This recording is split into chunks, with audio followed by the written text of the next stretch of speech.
அல்லேலூயா. ஏன்னா அவ்வளோ ஆத்மா இருக்குது இந்த பட்டணத்துக்குள்ள, லட்சக்கணக்கான ஆத்மாக்கள் இருக்கிறாரு. அதனால் நம்ம அந்த ஆத்மாக்களுக்காக தொடர்ந்து ஜெபிக்க வேண்டும். நான் வேலூரில் போயிருந்தபோது ஒரு பாஸ்டர் ஐயா, நல்ல பெரிய சர்ச்சு, அங்கே ஒரு ஆயத்தை ஜெபம் வச்சுருந்ததுனால போயிருந்தேன். அப்போ எனக்கு சொன்னாங்க, இந்த பாஸ்டர் ஐயாவுக்கு ஒரு தரிசனம். என்ன தரிசனம் அப்படின்னு கேட்டால், 1,20,000 ஆத்மா வேணும் எங்கள் சபைக்கு அப்படின்னு. அப்போ கேட்டேன், என்னது 1 லட்சம் 2 லட்சம் அல்லது 5 லட்சம் அப்படி கேட்பாங்க, அது என்ன 1,20,000 என்று கேட்டால், இந்த மாவட்டத்தில் 12 லட்சம் மக்கள் இருக்கிறாங்க, தசம பாகத்தை எனக்கு தாங்க ஆண்டவரேன்னு கேட்குறாங்களாம். நல்லா இருக்குல்ல தரிசனம். அப்போ தூத்துக்குடியில் எவ்வளோ லட்சம் ஆத்மா இருக்கிறாங்க, அதில் தசம பாகம் உங்கள் சர்ச்சுக்கு வரணும். அதான் நீங்கள் கேட்கணும் எல்லாரும். அல்லேலூயா. இன்னையிலேருந்து உங்கள் வீட்டில் எல்லாரும் அந்த ஜெபம் பண்ண ஆரம்பிச்சிடணும். குடும்ப ஜெபத்தில், தனி ஜெபத்தில், தூத்துக்குடி பட்டணத்தில் இருக்கிறதில்ல தசம பாக ஆத்மா எங்கள் சர்ச்சுக்கு வரணும், உண்மை ஆராதிக்க வரணும். ஆண்டவரே, நாங்கள் 10ல் 1 பல்லவத்துக்கு கொண்டு வரணும் அப்படின்னு எல்லாருமே ஜெபிக்கணும். ஜெபம் பண்ணினா கர்த்தர் செஞ்சிருவார். நீங்கள் எப்போ கேட்பீங்கன்னு தான் ஆண்டவர் பார்த்துக்கிட்டே இருக்கிறார். அதனால் நல்லா அதற்காக ஜெபம் செய்யுங்க. ஆண்டவர் அப்படியே உங்களுடைய சபையினை வர்த்திக்க பண்ணி திரளான மக்கள் கர்த்தரை ஆராதிக்கவும் ஆண்டவருடைய நாம மகிமைப்படவும் இந்த பட்டணம், இந்த மாவட்டம் ஆசீர்வதிக்கப்பட இந்த சபையை கர்த்தர் பயன்படுத்துவார். இப்பொழுது ஒரு நிமிடம் நாம் கண்களை மூடி ஜெபிக்கலாம். தகப்பனே, இந்த பரிசுத்தமான நாளுக்காக நாங்கள் உம்மை துதிக்கிறோம். உம்முடைய ஆலயத்தில் உம்மை ஆராதிப்பது எவ்வளவு பெரிய சந்தோஷம் அப்பா. உம்முடைய பிரசன்னத்தை நாங்கள் காண செய்தீரே, உமக்கு ஸ்தோத்திரம். உம்முடைய பிரசன்னத்தில் காத்திருப்பது எவ்வளவு பெரிய ஆனந்தம். உம்முடைய வார்த்தைக்காக நாங்கள் காத்திருக்கிறோம்.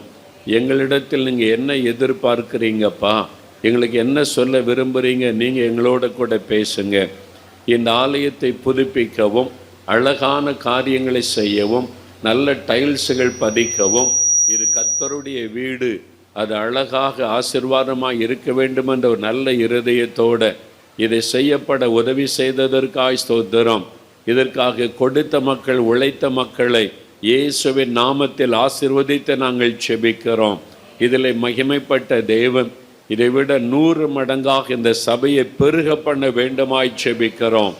இன்னும் பெரிய இடத்தை கொடுத்து பிரம்மாண்டமான ஆலயத்தை கட்டவும், லட்சக்கணக்கான ஆத்மாக்கள் ஆராதிக்கும்படிக்கும் ஆண்டவர் மகிமையை விளங்க பண்ண வேண்டுமென்று செபிக்கிறோம். கர்த்தரப்படி செய்கிறதற்காக ஸ்தோத்திரம். ஜோசப் பாலச்சந்திரன் ஐயாவுக்காக உம்மை துதிக்கிறேன் அப்பா. ஒரு எழுப்புதல் தரிசனமுள்ள அந்த மகனுடைய ஜெபத்தை கேட்டு மதுரையில் நீ செய்து வருகிற மகிமையான காரியங்களுக்காக ஸ்தோத்திரம். அவள் ஆசைப்பட்டபடி இந்த எழுப்புதலை அவங்க பார்க்கணும். இந்தியாவின் எழுப்புதலை கண்களால் பார்த்து உம்மை துதிக்கணும் அப்பா. அவங்க காலத்திலேயே நாங்கள் இந்த எழுப்புதலை பார்க்கணும் ஆண்டவரே. சீக்கிரத்தில் அதை செய்ய போகிறதற்காக நாங்கள் உம்மை துதிக்கிறோம். உமக்கே நாங்கள் மகிமை செலுத்துகிறோம். நீர் பேசும், நாங்கள் கேட்கிறோம். இயேசுவின் நாமத்தில் ஜெபிக்கிறோம் பிதாவே, ஆமென். பரிசுத்த லூக்கா எழுதின சுவிசேஷம் 12ஆம் அதிகாரம். பரிசுத்த லூக்கா எழுதின சுவிசேஷம் 12ஆம் அதிகாரம் 54, 55, 56 வசனங்கள். பின்பு அவர் ஜனங்களை நோக்கி, மேற்கே மேகம் எழும்புகிறதை நீங்கள் காணும்போது மழை வருமென்று சொல்லுகிறீர்கள், அந்தப்படியும் ஆகும். தென்றல் அடிக்கிறதை நீங்கள் காணும்போது உஷ்ணம் உண்டாகும் என்று சொல்லுகிறீர்கள், அந்தப்படியும் ஆகும். மாயக்காரரே, பூமியின் தோற்றத்தையும் வானத்தின் தோற்றத்தையும் நிதானிக்க உங்களுக்கு தெரியுமே, இந்த காலத்தையோ நிதானியாமற் போகிறது என்ன? ஆண்டவர் ஜனங்களை பார்த்து ஒரு முக்கியமான காரியத்தை பேசுகிறார். நீங்கள் எல்லாத்தையும் நிதானிக்க அறிந்தவர்கள், வானத்தை பார்த்து நிதானித்து மழை வரும் வராதென்று சொல்லுகிறீர்கள், அப்படியே நடக்கிறது. தென்றல் அடிக்கிறதையும் காற்று வீசுகிறதையும் பார்த்து இனிமேல் வெயில் தான் அடிக்கும், வெயில் காலம் ஆரம்பித்து விட்டது என்று சொல்லுகிறீர்கள், அப்படியே நடக்கிறது. இதெல்லாம் உங்களுக்கு நிதானிக்க தெரிகிறதே. ஒரு கடினமான வார்த்தையை சொல்லுகிறார், மாயக்காரரே அப்படின்னு ஒரு வார்த்தை சொல்கிறார். சொல்லிவிட்டு இந்த காலத்தை நீங்கள் நிதானியாமல் இருக்கிறது என்ன? காலத்தை நிதானியுங்கள் என்று இயேசு குறிப்பாய் சொல்லுகிறார். இது என்ன காலம்? நீங்க எந்த காலத்தில் இருக்கிறீர்கள்? இதை குறித்து ஒரு சிந்தை உங்களுக்கு இல்லையா? இதை உங்களுக்கு நிதானிக்க தெரியலையா? இதை குறித்த யோசனை உங்களுக்கு இல்லையா என்று கடினமான ஒரு வார்த்தையை ஆண்டவர் சொல்லுகிறார். இன்றைக்கு ஒரு ஆசீர்வாதமான செய்தி தானே கொடுக்கணும். ஆண்டவரை சர்ச்செல்லாம் ஒரு சந்தோஷமா நல்லா பண்ணியிருக்கிறாங்களே அப்படின்னா, இல்லை, இதுதான் என் மக்களுக்கு தேவையான செய்தி, இதை குறித்து தான் பேசணும்னு அவர் கட்டளையிட்டதுனால அந்த வார்த்தையை நான் உங்களுக்கு சொல்லுகிறேன். அதனால ஆண்டவர் உங்களை பார்த்து சொல்லுகிறார், என் பிள்ளைகளே, காலத்தை நிதானியுங்கள். நீங்கள் உலக மக்கள் மாயம் பண்ணி கொண்டிருக்கிறதை போல, அந்த மாயக்காரரை போல நீங்கள் இருக்கக்கூடாது. நீங்கள் காலத்தை நிதானிக்க வேண்டும் என்று நான் விரும்புகிறேன் என்று ஆண்டவர் சொல்லுகிறார். அப்போ நம்ம வாழ்கிற இந்த காலம் எப்படிப்பட்ட ஒரு காலம்? நம்ம எல்லாருக்குமே தெரியும், இது கடைசி காலம், ஆண்டவருடைய வருகையின் காலம். எப்படி சொல்றீங்க வருகையின் காலம் என்று? இயேசு கிறிஸ்து சொன்ன அடையாளங்கள் எல்லாம் கடைசி காலத்திற்கான, உலகத்தின் முடிவிற்கான, இயேசுடைய 2ஆம் வருகைக்கான அடையாளங்கள் நம்மை சுற்றிலும் நடைபெறுகிறது. மத்தேயு 24ஆம் அதிகாரத்தில் சொல்லப்பட்ட அடையாளங்கள் தீவிரமாய் நிறைவேறுகிறதை பார்க்கிறோம். யுத்தங்களின் செய்தியை கேள்விப்படுவீங்க. பூமி அதிர்ச்சிகள், பஞ்சங்கள், கொள்ள நோய்கள், இதெல்லாம் கேள்விப்படுவீர்கள். இன்றைக்கு உலகத்தை நோக்கி பாருங்கள். ஒரு பக்கம் ரஷ்யா உக்ரைனோடு யுத்தம் பண்ணி தினசரி ரத்தம் சிந்தி மக்கள் செத்து கொண்டு இருக்கிறாங்க. பயங்கரமான ஒரு சூழ்நிலை. உலக நாடுகளை அவர் பயமுறுத்துகிற சூழ்நிலை. நாங்கள் பயங்கரமான உலக யுத்தம் உண்டாகிவிடும் என்று பயப்படுத்துகிற யுத்தங்களின் செய்திகளை கேள்விப்படுகிறோம். அப்படியே வளைகுடா நாடுகளிலே ஏமன் நாட்டின் மீது சவுதி அரேபியா மற்ற நாடுகள் சில வருஷமாக யுத்தம் பண்ணி கொண்டே இருக்கிறது. குண்டு மழை பொழிந்து கொண்டிருக்கிறது. பல மக்கள் மரித்து கொண்டிருக்கிறார்கள். அது ஒரு பக்கம் நடந்து கொண்டே இருக்கிறதை நம்ம பார்க்கிறோம். ஜனத்திற்கு விரோதமாக ஜனம் எழும்புவார்கள். யுத்தங்கள், கலகங்களின் செய்திகளை கேள்விப்படுவீர்கள். மியான்மர் தேசத்துல அங்க இருக்கிற இராணுவம் சொந்த ஜனத்தை கொன்று குவிக்கிறார்கள். சொந்த மக்களையே அந்த நாட்டு இராணுவம் கொலை பண்ணி அழிக்கிறது. பயங்கரமான சம்பவங்கள் நடந்து கொண்டிருக்கிறதை பார்க்கிறோம். இலங்கை தேசத்துல பஞ்சத்தினால மக்கள் கஷ்டப்பட்டு இனி எப்படி வாழ போகிறோம் என்று கலங்கி நிற்கிற செய்திகள் நாள்தோறும் வந்து கொண்டிருக்கிறதை நம்ம பார்க்கிறோம். பஞ்சம், ஆண்டவர் சொன்ன வார்த்தை, தீர்க்க தரிசன வார்த்தை நிறைவேறுகிறது. மக்கள் தடுமாறி கொண்டிருக்கிறாங்க. அரசாங்கம் என்ன செய்வதென்று தெரியாதபடி தடுமாறி கொண்டிருக்கிற சூழ்நிலை இலங்கையிலே காணப்படுகிறது. கண்கூடாக நாம் அவைகளை பார்க்கிறோம். பூமி அதிர்ச்சிகள் சில நாட்களுக்கு முன்பாக, 2-3 நாட்களுக்கு முன்பாக ஜப்பான் தேசம் மறுபடியும் குலுக்கப்பட்டு விட்டது. பயங்கரமான பூமி அதிர்ச்சி உண்டாகி இருக்கிறது. 2 நாளைக்கு முன்னால ராஜஸ்தானில் பூமி அதிர்ச்சி 2 முறை உண்டாகி மக்கள் எல்லாம் பயந்து நடுங்கி கொண்டிருக்கிறார்கள். ஒவ்வொரு நாளும் பூமி அதிர்ச்சிகள் பல இடத்திலே நடந்து கொண்டே இருக்கிறது. கொள்ள நோய் பாருங்க, மறுபடியும் சீனாவில் 13 மாவட்டங்களில் பெரிய பெரிய நகரங்களில் ஊரடங்கை கோரிவிட்டார்கள். கோடிக்கணக்கான பேர் திரும்ப வீட்டை விட்டு வெளியே வரக்கூடாது என்று சொல்லி அந்த கொள்ள நோய் தீவிர 4ஆவது அலை வந்துவிடுமோ என்கிற அச்சம் இந்தியாவுக்குள்ளும் உண்டாகி இருக்கிறது. கேரளாவில் இந்த கொள்ள நோய் கொஞ்சம் பெருக ஆரம்பித்து விட்டது என்று நேற்றைக்கு செய்தி. அப்ப நம்மை சுற்றில நடக்கிற ஒவ்வொரு நிகழ்ச்சிகளையும் கவனமாய் பார்த்தீர்கள் என்றால் ஆண்டவர் இயேசு சொன்ன அடையாளங்கள் தீவிரமாய் நிறைவேறுகிறது. கடல் அலையினால் உண்டாகிற பாதிப்பு, இயற்கையினால் உண்டாகிற பாதிப்புகள், ஆஸ்திரேலியாவில் பெரிய வெள்ளம் வந்து நிறைய மக்கள் பாதிப்பு, மலேசியா தேசத்தில் வெள்ளம் இதுவரை இல்லாத அளவிற்கு வீடுகளை சூழ்ந்து கொண்டு ஜனங்கள் கஷ்டப்படுகிற சூழ்நிலை, இந்தோனேஷியாவில் இயற்கையினால் உண்டாகிற அழிவினால் பெரிய பாதிப்பு, உலகம் முழுதுமே ஒவ்வொரு காரியத்தில் கலங்கி கொண்டிருக்கிற காரியங்கள், செய்திகள் வந்து கொண்டே இருக்கிறது. அதனால தான் ஆண்டவர் சொல்லுகிறார், இந்த காலத்தை நீங்கள் நிதானியாமல் இருக்கிறது என்ன? ஏன் யுத்தம் நடக்கிறது, ஏன் பஞ்சம் காணப்படுகிறது, ஏன் ஜனத்துக்கு விரோதமாக ஜனம் எழும்புகிறார்கள், ஏன் இந்த கொள்ள நோய் திரும்ப திரும்ப தாக்குகிறது, என்னதான் இந்த உலகத்தில் நடக்கிறது, நீங்கள் அதை நிதானிக்க வேண்டும் என்று ஆண்டவர் சொல்லுகிறார். அப்ப இது கடைசி காலம், ஆண்டவருடைய வருகையின் காலம், அவருடைய வருகை சமீபித்து விட்டது. அதனால நாம் அவரை குறித்தும் அவருடைய வருகை குறித்து சிந்தை உள்ளவர்களாய் வாழ வேண்டும் என்று ஆண்டவர் எதிர்பார்க்கிறார். இனிமேல் திருச்சபை அவருடைய வருகைக்கு ஆயத்தப்பட வேண்டும், மணவாட்டி ஆயத்தப்பட வேண்டும், மணவாளனாக இயேசு வரப்போகிறார். அதுதான் நம்முடைய சிந்தையாக இருக்க வேண்டும். ஒருவேளை இப்ப நடக்கிற ஒவ்வொரு சம்பவங்களையும் பார்த்தால் நம்முடைய தலைமுறை தான் கடைசி தலைமுறையாக இருக்கும் என்பதாக அநேக தேவ மனிதர்கள் சொல்லுகிறார்கள்.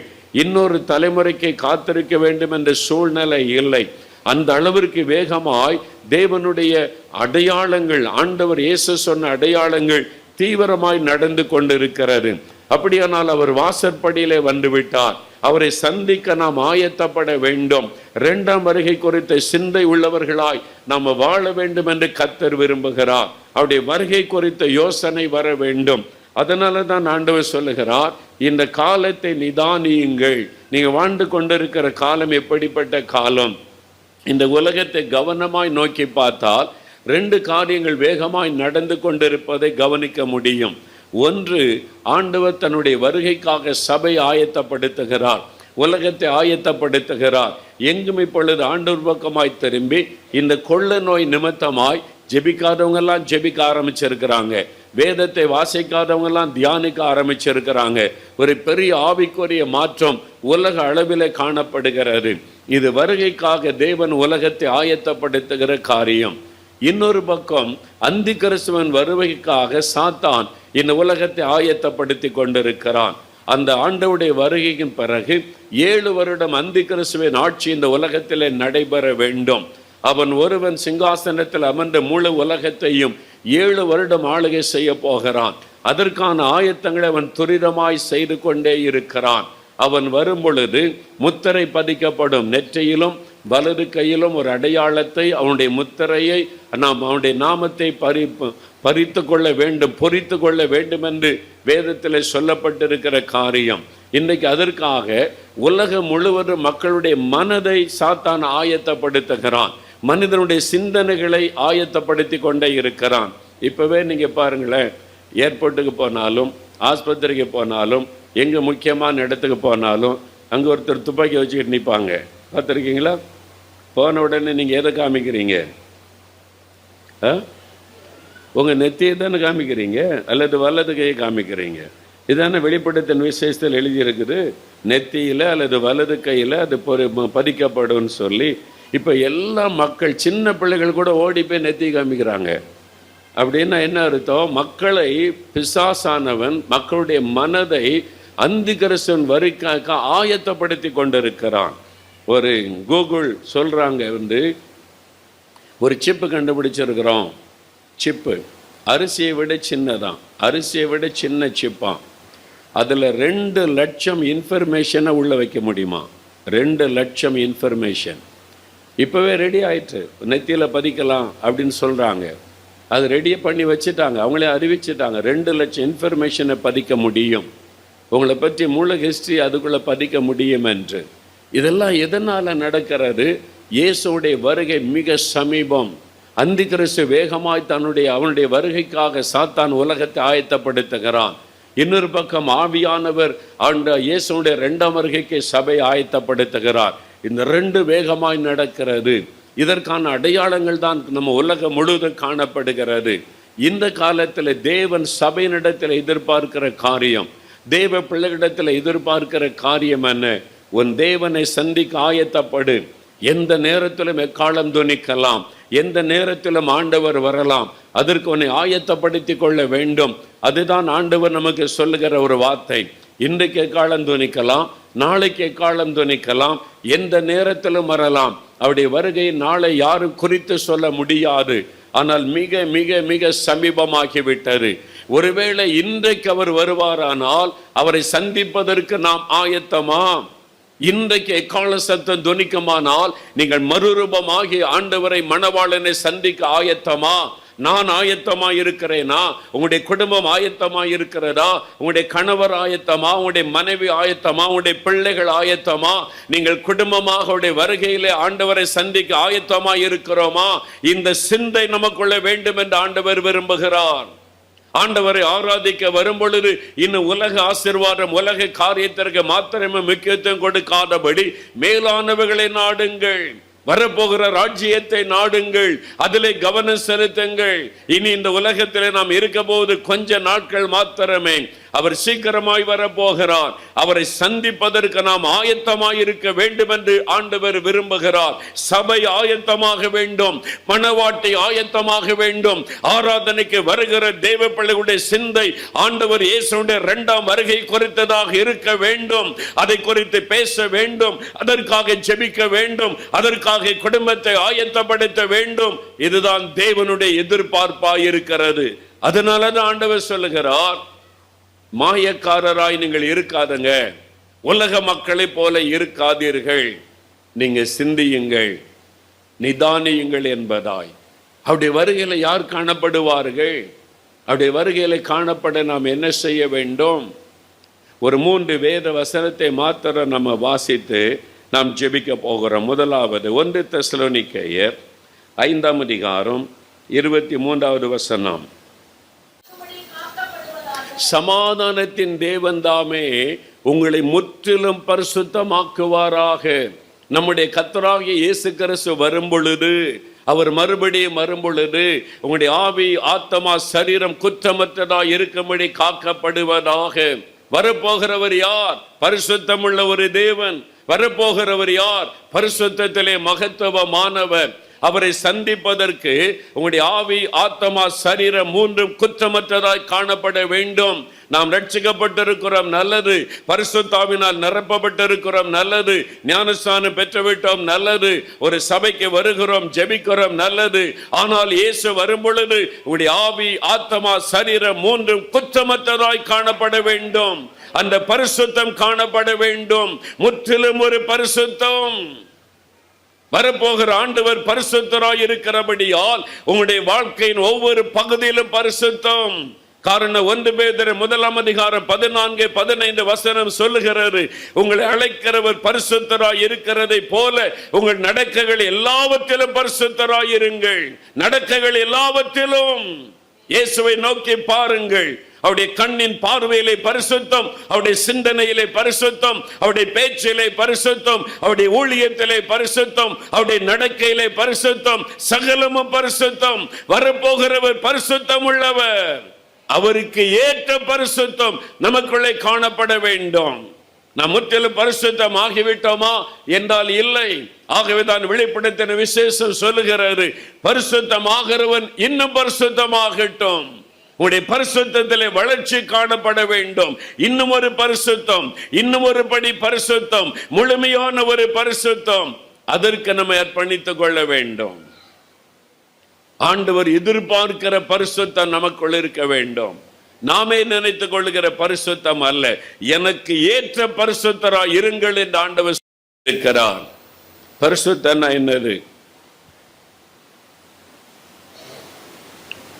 அது ஒவ்வொருத்தரும் ஒவ்வொரு மாதிரி சொல்லுவாங்க. நான் இப்போ இது பார்க்க மாட்டேன், அதை பார்க்க மாட்டேன், அதை செய்ய மாட்டேன், இதை செய்ய மாட்டேன், எல்லாமே நாம் சொல்லுவோம்.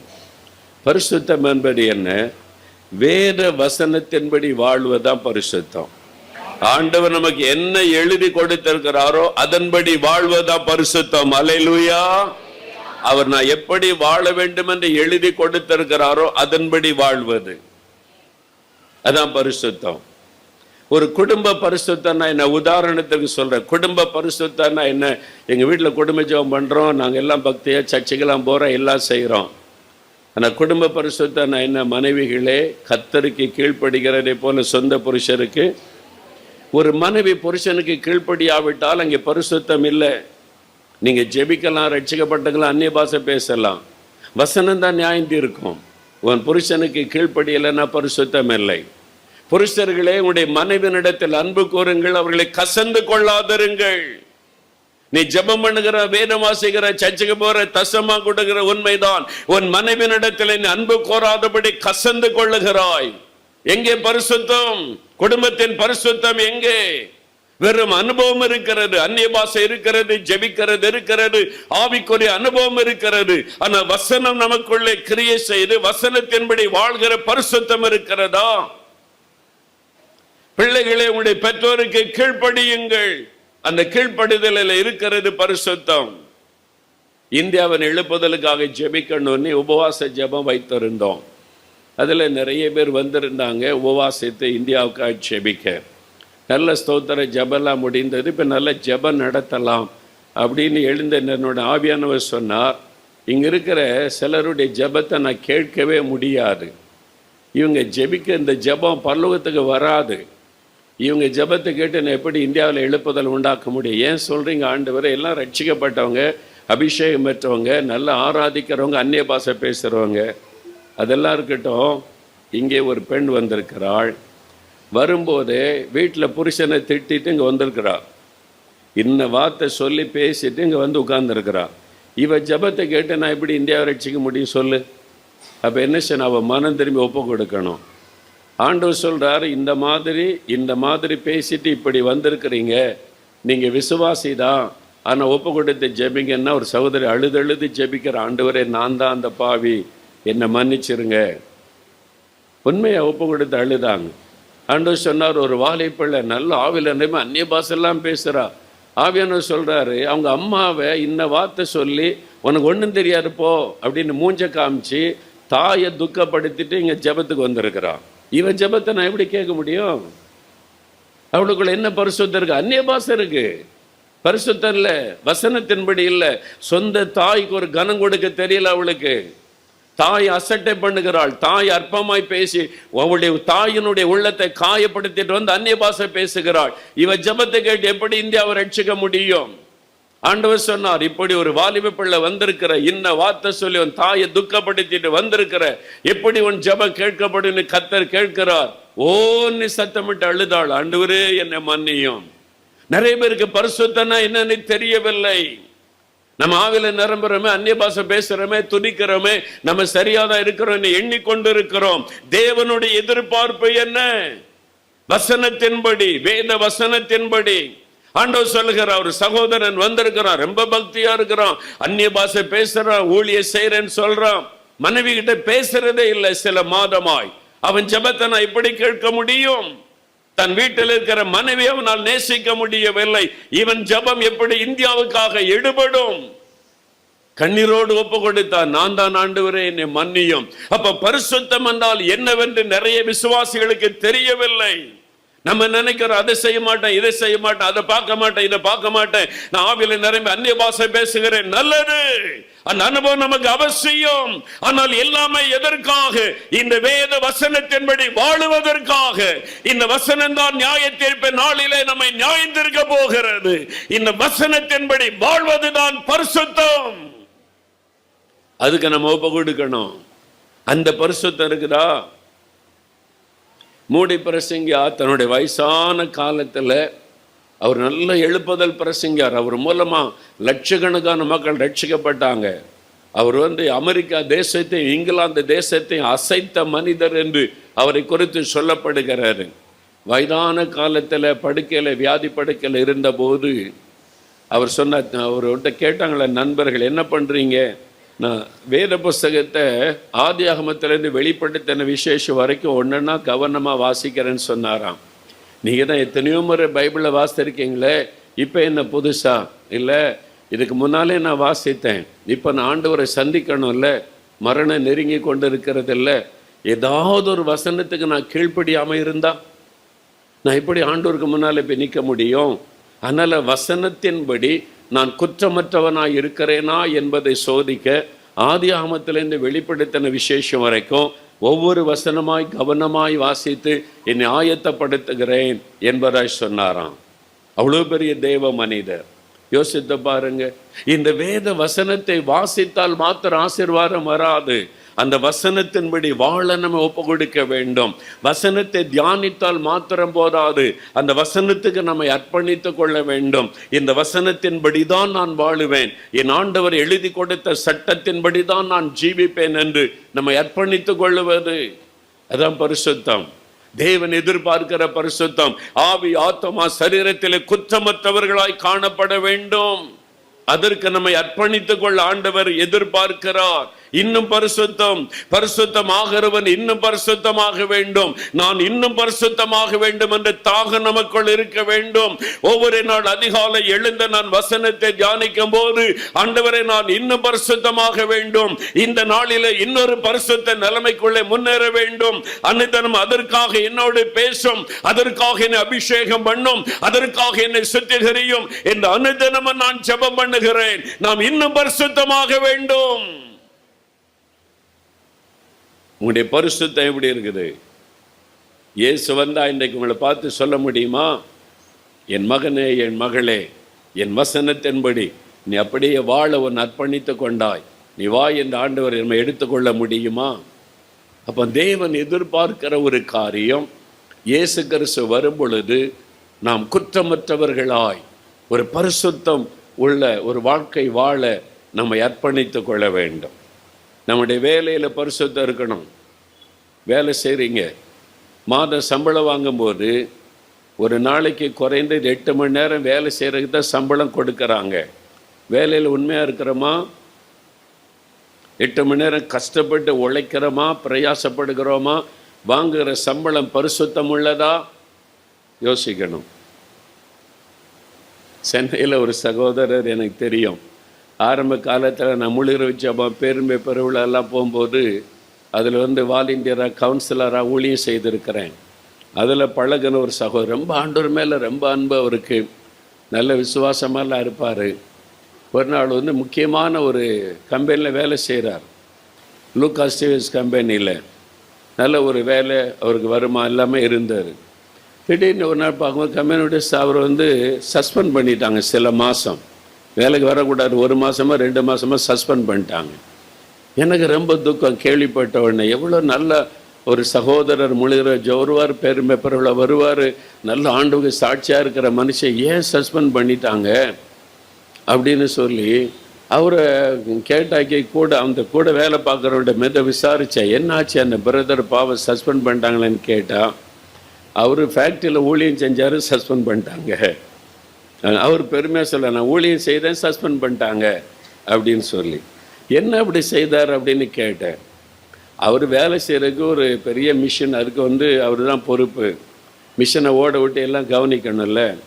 இவர் வேலை செய்கிற நேரத்தில் இவர் இடத்த விட்டுட்டு அடுத்தவன்கிட்ட போய் உட்காந்து அவன்கிட்ட போய் இயேசு உன்னை நேசிக்கிறாரு, நீ ரட்சிக்கப்படணும், சுவிசேஷம் எப்போ சொல்கிறார் பாருங்க. அவரும் வேலை செய்ய விடுறதில்லை. இதை இருந்தால் கவனித்து ரிப்போர்ட் போயிட்டு இவரும் வேலை செய்ய மாட்டேங்கிறாரு, எங்களையும் வேலை செய்ய விட மாட்டேங்கிறாரு. ஏசுன்னு சொல்கிறாரு அப்படின்னு சொன்ன உடனே நிர்வாகம் கவனித்தது, சஸ்பெண்ட் பண்ணிட்டாங்க. இவர் ஊழியம் செய்ததுனாலே சஸ்பெண்ட் பண்ணப்பட்டார். உண்மை இல்லாததுனால. அவர் எதுக்கு சம்பளம் கொடுக்குறாங்க? உள்ள போய் இயேசுவை பற்றி பேசுகிறதுக்கு சம்பளம் தர்றாங்க, வேலை செய்கிறதுக்கு தான் சம்பளம் கொடுக்குறாங்க.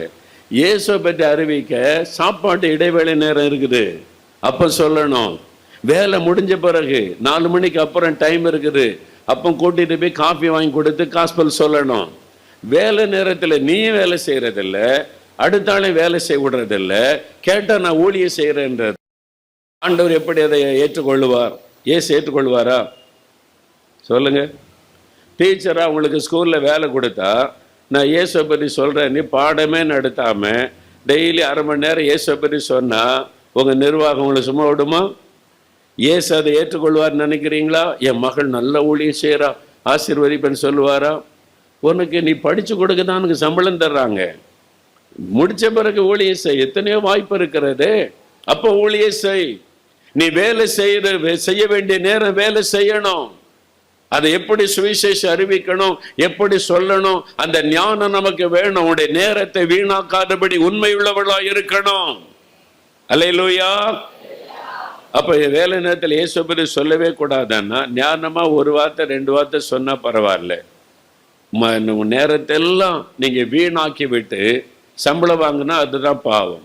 எங்க அம்மா, நான் ரட்சிக்கப்பட்டு சுகம் பெற்ற காரணம் எங்கள் அம்மா தான். என் தாயாருடைய விசுவாசம். அவங்க ஏரலில் தான் எங்கள் தாயாருடைய வீடு. அவங்க ரொம்ப படித்தவங்கள, ஸ்கூலில் அவங்க மொத்தமே 7ஆப்போ 8ஆப்போ படிச்சிருக்கிறாங்க அந்த காலத்தில், அவ்வளோதான். அப்போ எனக்கு அற்புதம் நடந்த பிறகு எங்கள் அம்மா கிட்ட கேட்டேன், இயேசு மேலே உங்களுக்கு எப்படி விசுவாசம் வந்துச்சு அப்படின்னு என் தாயாரிடத்துல நான் கேட்டேன். இயேசுகிட்ட ஜெபம் பண்ண அற்புதம் நடக்கும்னு எப்படி உங்களுக்கு விசுவாசம் வந்து எனக்காக ஜெபிக்க சொன்னீங்க? என்ன எங்கள் அம்மா எந்த சர்ச்சுக்கும் போய் நான் பார்த்ததில்லை, எங்கள் வீட்டில் பைபிள் கிடையாது, எந்த கிறிஸ்துவ கூட்டத்துக்கும் போனதே இல்லை, அப்போ இந்த மாதிரி டிவி நிகழ்ச்சிகள் ஒன்றுமே கிடையாது, அவங்க எப்படி இயேசுகிட்ட ஜெபம் பண்ண அற்புதம் நடக்குன்னு விசுவாசம் வந்தது அப்படின்னு என் தாயாரிடத்துல கேட்டேன். அவங்க சொன்னாங்க, நான் வந்து 3வது வகுப்போ 4வது வகுப்போ ஏறல்ல ஸ்கூலில் படிக்கும்போது ஒரு கிறிஸ்தவ டீச்சர் அவங்க சில சமயம் பாடம் நடத்தும் போது சில சமயம் இடைவேளை நேரத்தில் அல்லது சின்ன சந்தர்ப்பம் 5 நிமிஷம் இயேசுவை பற்றி பிள்ளைகளுக்கு உற்சாகத்துக்கு சொல்லுவாங்களாம். இன்னும் எந்த பிரச்சனை வந்து எவ்வளோ நெருக்கமான காலம் வந்தாலும் நீ இயேசுவை கூப்பிடு, உனக்கு அற்புதம் செய்வார். அவ்வளோதான் அவங்க சொன்னார், வேற ஒன்றும் தெரியாது. ஏதாவது உனக்கு ஒரு ஆபத்து நெருக்கம் வந்தா இயேசுவேன்னு அவருடைய பேரை சொல்லி கூப்பிடு, உனக்கு இயேசு அற்புதம் செய்வார். அவங்க போட்ட விதை. அவங்க பெரிய பிரசங்கெல்லாம் பண்ணல, உட்கார வச்சு ஒரு சின்ன விதை போட்டிருந்தாங்க, அவ்வளோதான். அந்த விதை என் தாயாருடைய உள்ளத்தில் விழுந்தது. சின்ன வயசுல போடப்பட்ட விதை எத்தனையோ வருஷத்துக்கு அப்புறம் அது வளர்ந்து அந்த இயேசு என்கிற விதையை உள்ளத்துல போட்டதுனால ஒரு விசுவாசம் அவளுக்குள்ளே வந்து, அதனால தான் நான் ஜெபிக்க சொன்னேன் அப்படின்னு சொன்னார்கள். அப்போ நம்ம வேலை செய்யற இடத்துல கூட நம்ம வேலை பாதிக்கப்படாதபடி அதை செய்யணும். அல்லேலூயா சொல்லுங்க. நான் அந்த கடைக்கு போன சில சமயம் RMKVக்கு சில கடைக்கு சென்னையில் கூட போனால் அவங்க எல்லாம் அங்கே வேலை பார்க்குற ஆட்களும் எங்களுக்கு ஒரு ஜெபம் பண்ணுங்கன்னு வந்துடுவாங்க. எனக்கு பெரிய கஷ்டம், வியாபாரம் நடக்கிற இடம். அவங்க முதலாளி என்ன நினைப்பாங்க, நீங்கள் சம்பளம் கொடுத்துருக்கிறது வேலை செய்கிறதுக்கு, நான் அங்கே உட்காந்து ஜெபம் பண்ணால் அதனால இங்கே நான் ஜெபிக்க மாட்டேன், நீங்கள் வேலை செய்கிறதுக்கு தான் சம்பளம் தர்றாங்க, நான் இங்கே ஜெபிச்சுக்கிட்டா முதலாளி தப்பாக நினைப்பார், சாட்சி இல்லாமல் போயிடும், ஜெபம் பண்ணி கொடுக்குற எழுதி கொடுங்கன்னு வாங்கிடுவேன். சென்னையில் அப்படி ஒரு கடைக்கு போனவுடனே அதில் ஒரு 10 பேர் வந்துட்டாங்க ஜெபம் பண்ண. அதை பார்த்த உடனே இந்த முதலாளியை பார்த்துட்டு முதலாளி அவர் ஹிந்து, அவர் வந்தார், இவ்வளோ பேர் ஜெபிக்க வந்திருக்காங்களே, சரி அப்போ இவங்களுக்கு நீங்கள் ஒரு ஜெபம் பண்ணுறீங்களான்னு ஒரு ரூம் தர்றேன் அப்படின்னு அந்த கடையில் ஒரு ரூமை திறந்து கொடுத்துட்டார். எத்தனை பேர்னாலும் போய் ஜெபம் பண்ணிக்கொள்ளுங்கன்னு சொல்லி. அப்படி ஆட்களும் இருக்கிறாங்க. ஆனால் சந்தர்ப்பத்துக்கு ஏற்றபடி தான் அந்த ஊழியத்தை செய்யணும். அதனால நான் கடைக்குள்ளே போனால் ஜெபம் பண்ண மாட்டேன்னு சொல்லிடுவேன். அவங்களுக்கு நம்ம இடைஞ்சலாக இருக்கக்கூடாதுல்ல. ஊழிய செய்யறதுக்குன்னு சந்தர்ப்பம் இருக்கிறது, ஞானம் இருக்கிறது, பயன்படுத்தணும். ஜப குறிப்பை வாங்கிட்டு வந்து ஜெபிச்ச பதில் எழுதுவேன். அடுத்த முறை போனால் இயேசு எனக்கு அற்புதம் செய்துட்டாரு, அடுத்த முறை போனால் இப்போ நான் சர்ச்சுக்கு போகிறேன், அடுத்த மாதம் போனால் நான் ஞானஸ்நானம் எடுத்துட்டேன் அப்படின்னு நிறைய பேர் சொல்ல கேட்டிருக்கிறேன். அல்லேலூயா. ஆனால் நாம் செய்யக்கூடிய காரியம் ஆண்டவருக்கு பிரியமா இருக்கணும். நாம மற்றவங்களுக்கு இடர்களாக இருக்கக்கூடாது, உண்மை உள்ளவர்களாக இருக்கணும். தேவன் அதை எதிர்பார்க்கிறார். அவனுடைய வேலையிலே உண்மை, உங்களுடைய பிஸ்னஸிலே உண்மை. சில கிறிஸ்தவம் சொல்லுவாங்க, பிஸ்னஸ் வேற, ஆவிக்குரிய வாழ்க்கை வேற. வேற கிடையாது. பிஸ்னஸ்லேயே இயேசு தான், சர்ச்சுக்கு வந்தாலும் இயேசு தான், நீங்கள் வேலைக்கு போனாலும் இயேசு தான். சர்ச்சுக்கு வரும்போது மட்டும்தான் இயேசு கூட இருப்பாரா? சொல்லுங்க.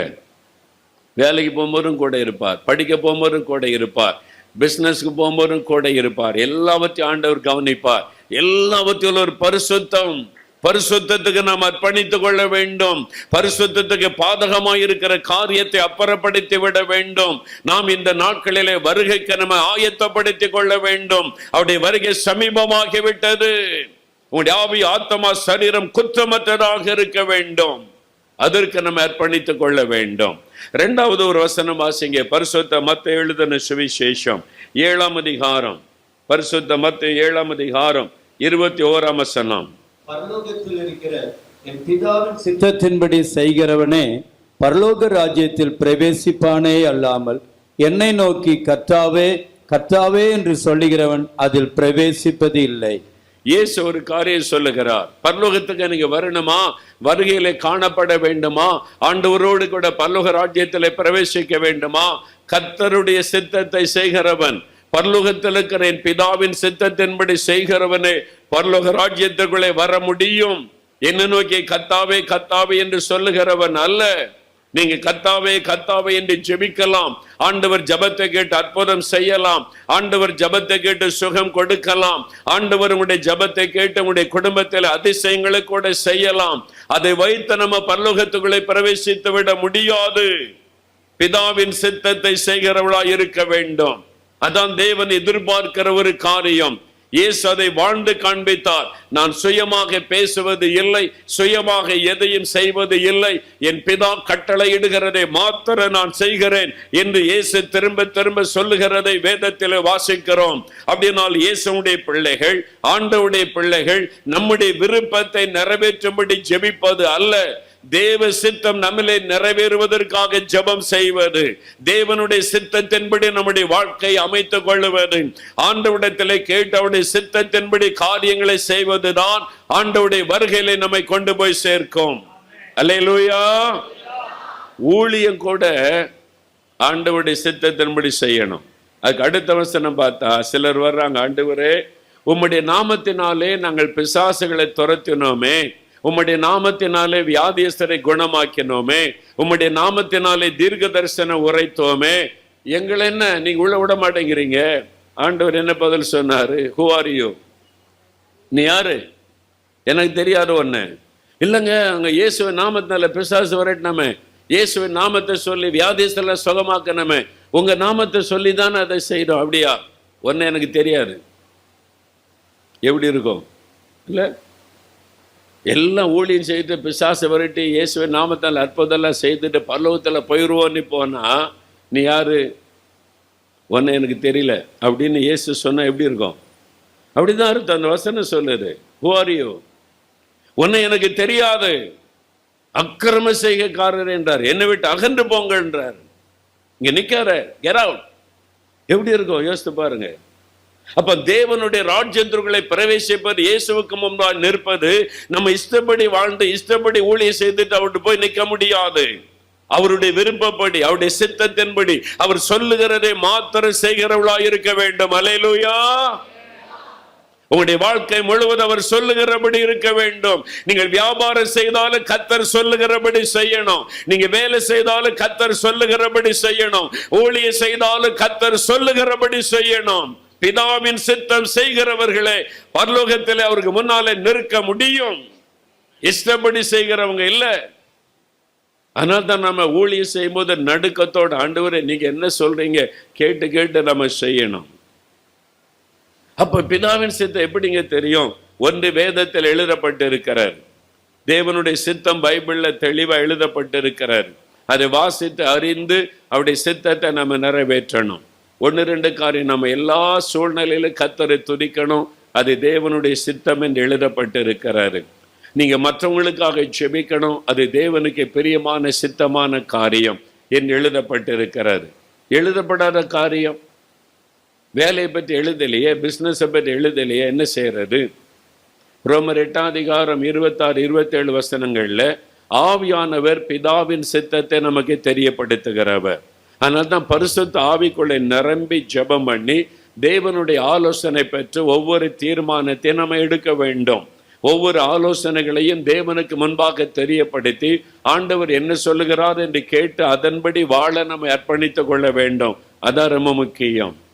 நம்முடைய வாழ்க்கை தேவ சித்தத்தின்படி இருக்கிறதா? ஆண்டவர் விரும்புகிறதை நாம் செய்கிறோமா? ஆண்டவர் தாவீது குறித்து ரொம்ப பெருமையா மகிழ்ச்சியோடு சொல்கிற காரியம் அப்போஸ்தலர் நடபடிகள் 13:22 தாவீதை என் இருதயத்திற்கு ஏற்றவனாக கண்டேன். ஏன் தெரியுமா? எனக்கு பிரியமானது எல்லாம் அவன் செய்வான். தாவீதனுடைய வாழ்க்கையை வாசித்து பாருங்க. யுத்தம் பண்ணுவதற்கு பெலிஸ்தர்கள் வந்து பாளையம் இறங்கிட்டாங்க. ஒரு ராஜாவுடைய பொறுப்பு நாட்டை பாதுகாக்க யுத்தம் பண்ணணும். ஆனா தாவீது சொல்றாரு, எல்லாம் கொஞ்சம் பொறுங்க, நான் கர்த்தர்கிட்ட கேட்டுட்டு வர்றேன், யுத்தம் பண்ண போகலாமா வேண்டாமா நீ அப்படின்னு ஆண்டவர்கிட்ட போகிறார். ஆண்டவரே இந்த யுத்தத்தை செய்ய போகலாமா? கர்த்தர் சொல்லார், போ, நான் ஜெயம் கொடுக்கிறேன். கர்த்தர் சொன்ன பிறகுதான் யுத்தத்துக்கே போகிறார். அப்ப ஆண்டவரிடத்தில் விசாரித்து விசாரித்து விசாரித்து எல்லாவற்றையும் செய்கிறார். நம்ம ஜெபம்னு சொன்னா ஆண்டவரிடத்தில் கேட்பது, கேட்டு பெற்றுக்கொள்வதுதான் ஜெபம் என்று நினைக்கிறோம். அது ஒரு பகுதி. ஆண்டவரிடத்தில் விசாரிப்பது கூட ஒரு அற்புதமான ஜெப வாழ்க்கை.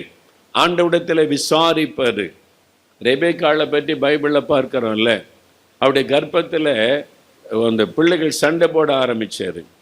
அப்போ அவளுக்கு என்ன பண்ணுன்னு தெரியல. இது யார்கிட்ட கேட்குறாரு?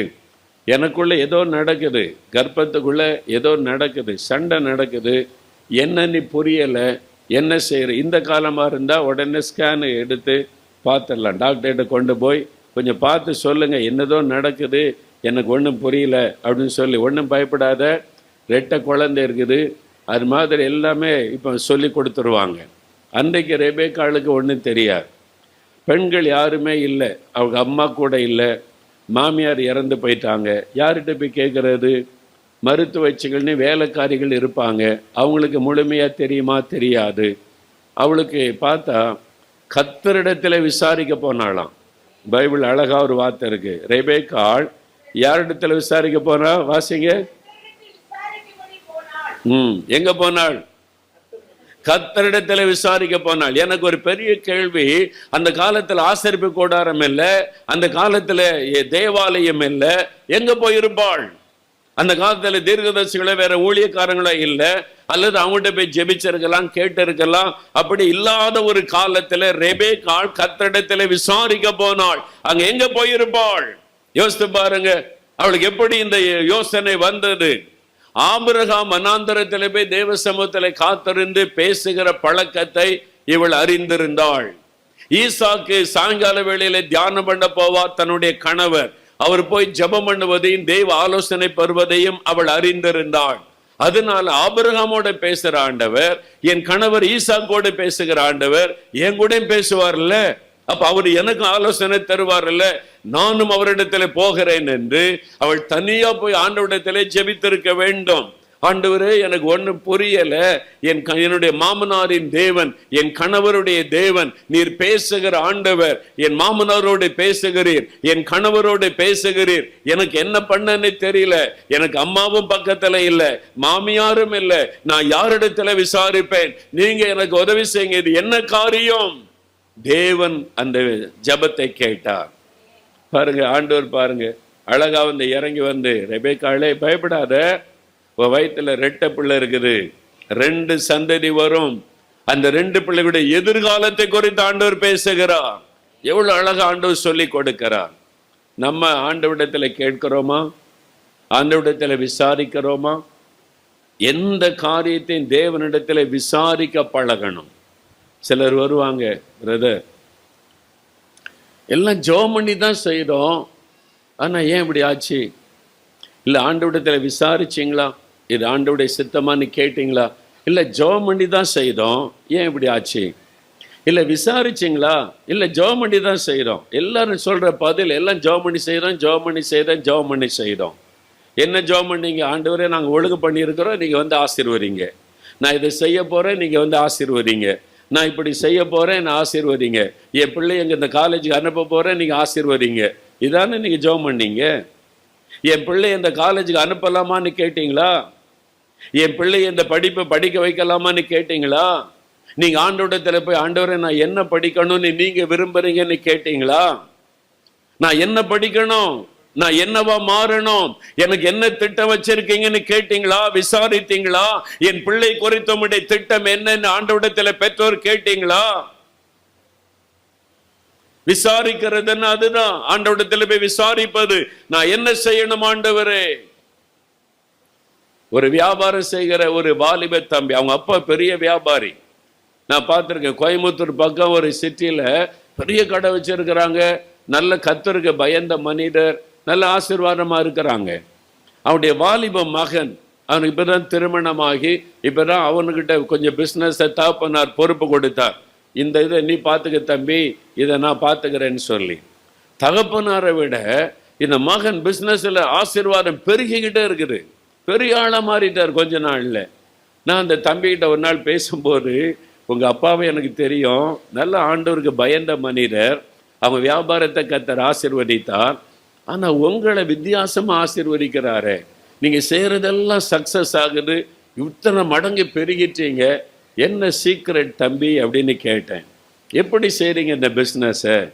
அந்த தம்பி ஒரு வார்த்தை சொன்னார் பாருங்க, அங்கிள் நான் எதுவுமே நான் விரும்புகிற மாதிரி செய்ய மாட்டேன், நான் விரும்பினாலும் ஆண்டவருடைய சமூகத்தில் பெயரை வைத்து இதை செய்யலாமா வேண்டாமான்னு கேட்பேன். யார்? ஒரு பிஸ்னஸ் மேன். இன்னைக்கு ஊழியக்காரன் கூட கேட்கறதே கிடையாது. நாங்கள் இஷ்டப்படி செய்வோம், நீங்கள் ஆசீர்வதிங்க. அப்படிதான் இன்னைக்கு ஊழியக்காரங்க இருக்கிறோம்.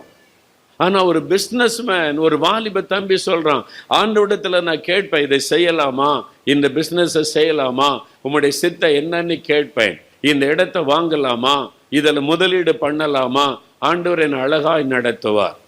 நான் இன்னும் ஆழமாக கேட்டேன், எப்படி ஜெபிப்பீங்க, எப்படி ஆண்டவர் உங்களோடு பேசுவார்? நிறைய பேருக்கு இதான பிரச்சனை. அவன் சொன்னான், நான் பரிசுத்தாவில நிரம்பி அந்நிய பாஷையில் ஜெபம் பண்ணிக்கிட்டே இருப்பேன், ஆண்டவருடைய பாதத்தில் காரியத்தை வச்சிருவேன், நான் காத்திருந்து ஜெபிக்கும் போது ஆவியானவர் என் உள்ளத்துல தெளிவா பேசுவார். இது வேண்டாம், இந்த இடத்தை வாங்காத, இந்த இடத்துல முதலீடு பண்ணாத, இந்த காரியத்தை செய், தெளிவா ஆவியானவர் பேசுவார். சில நாள் ஆண்டவருடைய வார்த்தை வெளிப்பட உடனே வெளிப்படாது. உபவாசம் பண்ணி காத்திருந்து ஜெபம் பண்ணுவேன். ஆண்டவருடைய வார்த்தை வரும் வரைக்கும் நான் அந்த காரியத்தை செய்யவே மாட்டேன் என்று சொன்னான். அதுதான் அவனுடைய சக்சஸுக்கு காரணம். பிஸ்னஸில் ஆசீர்வாதம் மாத்திரம் அல்ல, ஒரு நாள் இயேசு வரும்போது எக்காலம் துணிக்கும் போது இவன் தைரியம் ஆண்டவருடைய சமூகத்தில் போய் நிற்க முடியும். அல்லேலூயா. என்னால் பிதாவின் சித்தம், தேவனுடைய சித்தத்தை கேட்டு கேட்டு கேட்டு செய்கிறதுனால அவர்கள் ஆண்டவருடைய வருகையிலே காணப்பட முடியும். நீங்கள் இன்றைக்கு செய்து கொண்டிருக்கிற காரியம் தேவனுக்கு சித்தம் தானா? ஆண்டவரிடத்தில் கேட்டீர்களா? ஆண்டவர் உங்களுக்கு என்ன பதில் சொன்னார் என்று சொல்ல முடியுமா? யோசிங்க. என்ன சொல்றாங்க? ஆண்டவர் பேச மாட்டேங்கிறாரு, என்கிட்ட பேச மாட்டேங்கிறாரு. அவர் பேசுகிறவரா ஊமையானவரா? பேசுகிறவர். எல்லாம் சொல்றேன், இயேசு பேசுகிற தெய்வம். அல்லேலூயா. உங்ககிட்ட பேசினாரா? அதான் கேள்வி. அவர் பேசுகிறவன்னு உலகத்துக்கே தெரியும். உங்ககிட்ட பேசினாரா? இன்னைக்கு பேசினாரா? எனக்கு ரொம்ப ஆச்சரியம் என்னன்னா, அந்த பரம்பரை கிறிஸ்தவங்க தான் கேள்வி கேட்குறாங்க, ஆண்டவர் எப்படி பேசுவார், நம்மகிட்டலாம் பேசுவாரான்னு. ஆனால் இப்போ இந்த லாக்டவுன் காலத்தில் 4 மாதத்துக்கு முன்னால் ரட்சிக்கப்பட்டிருக்காங்க. 4 மாதத்துக்கு முன்னால் ரட்சிக்கப்பட்டு அவங்க எனக்கு எழுதுறாங்க, சில சாட்சியில் சொல்கிறாங்க, நாங்கள் இப்போ 2 மணி நேரம் ஜெபிக்கிறேன், 3 மணி நேரம் ஜெபம் பண்ணுறேன், ஆண்டவர் வந்து நான் எதுக்காக ஜெபிக்கணும்னு என்கிட்ட பேசுகிறார்.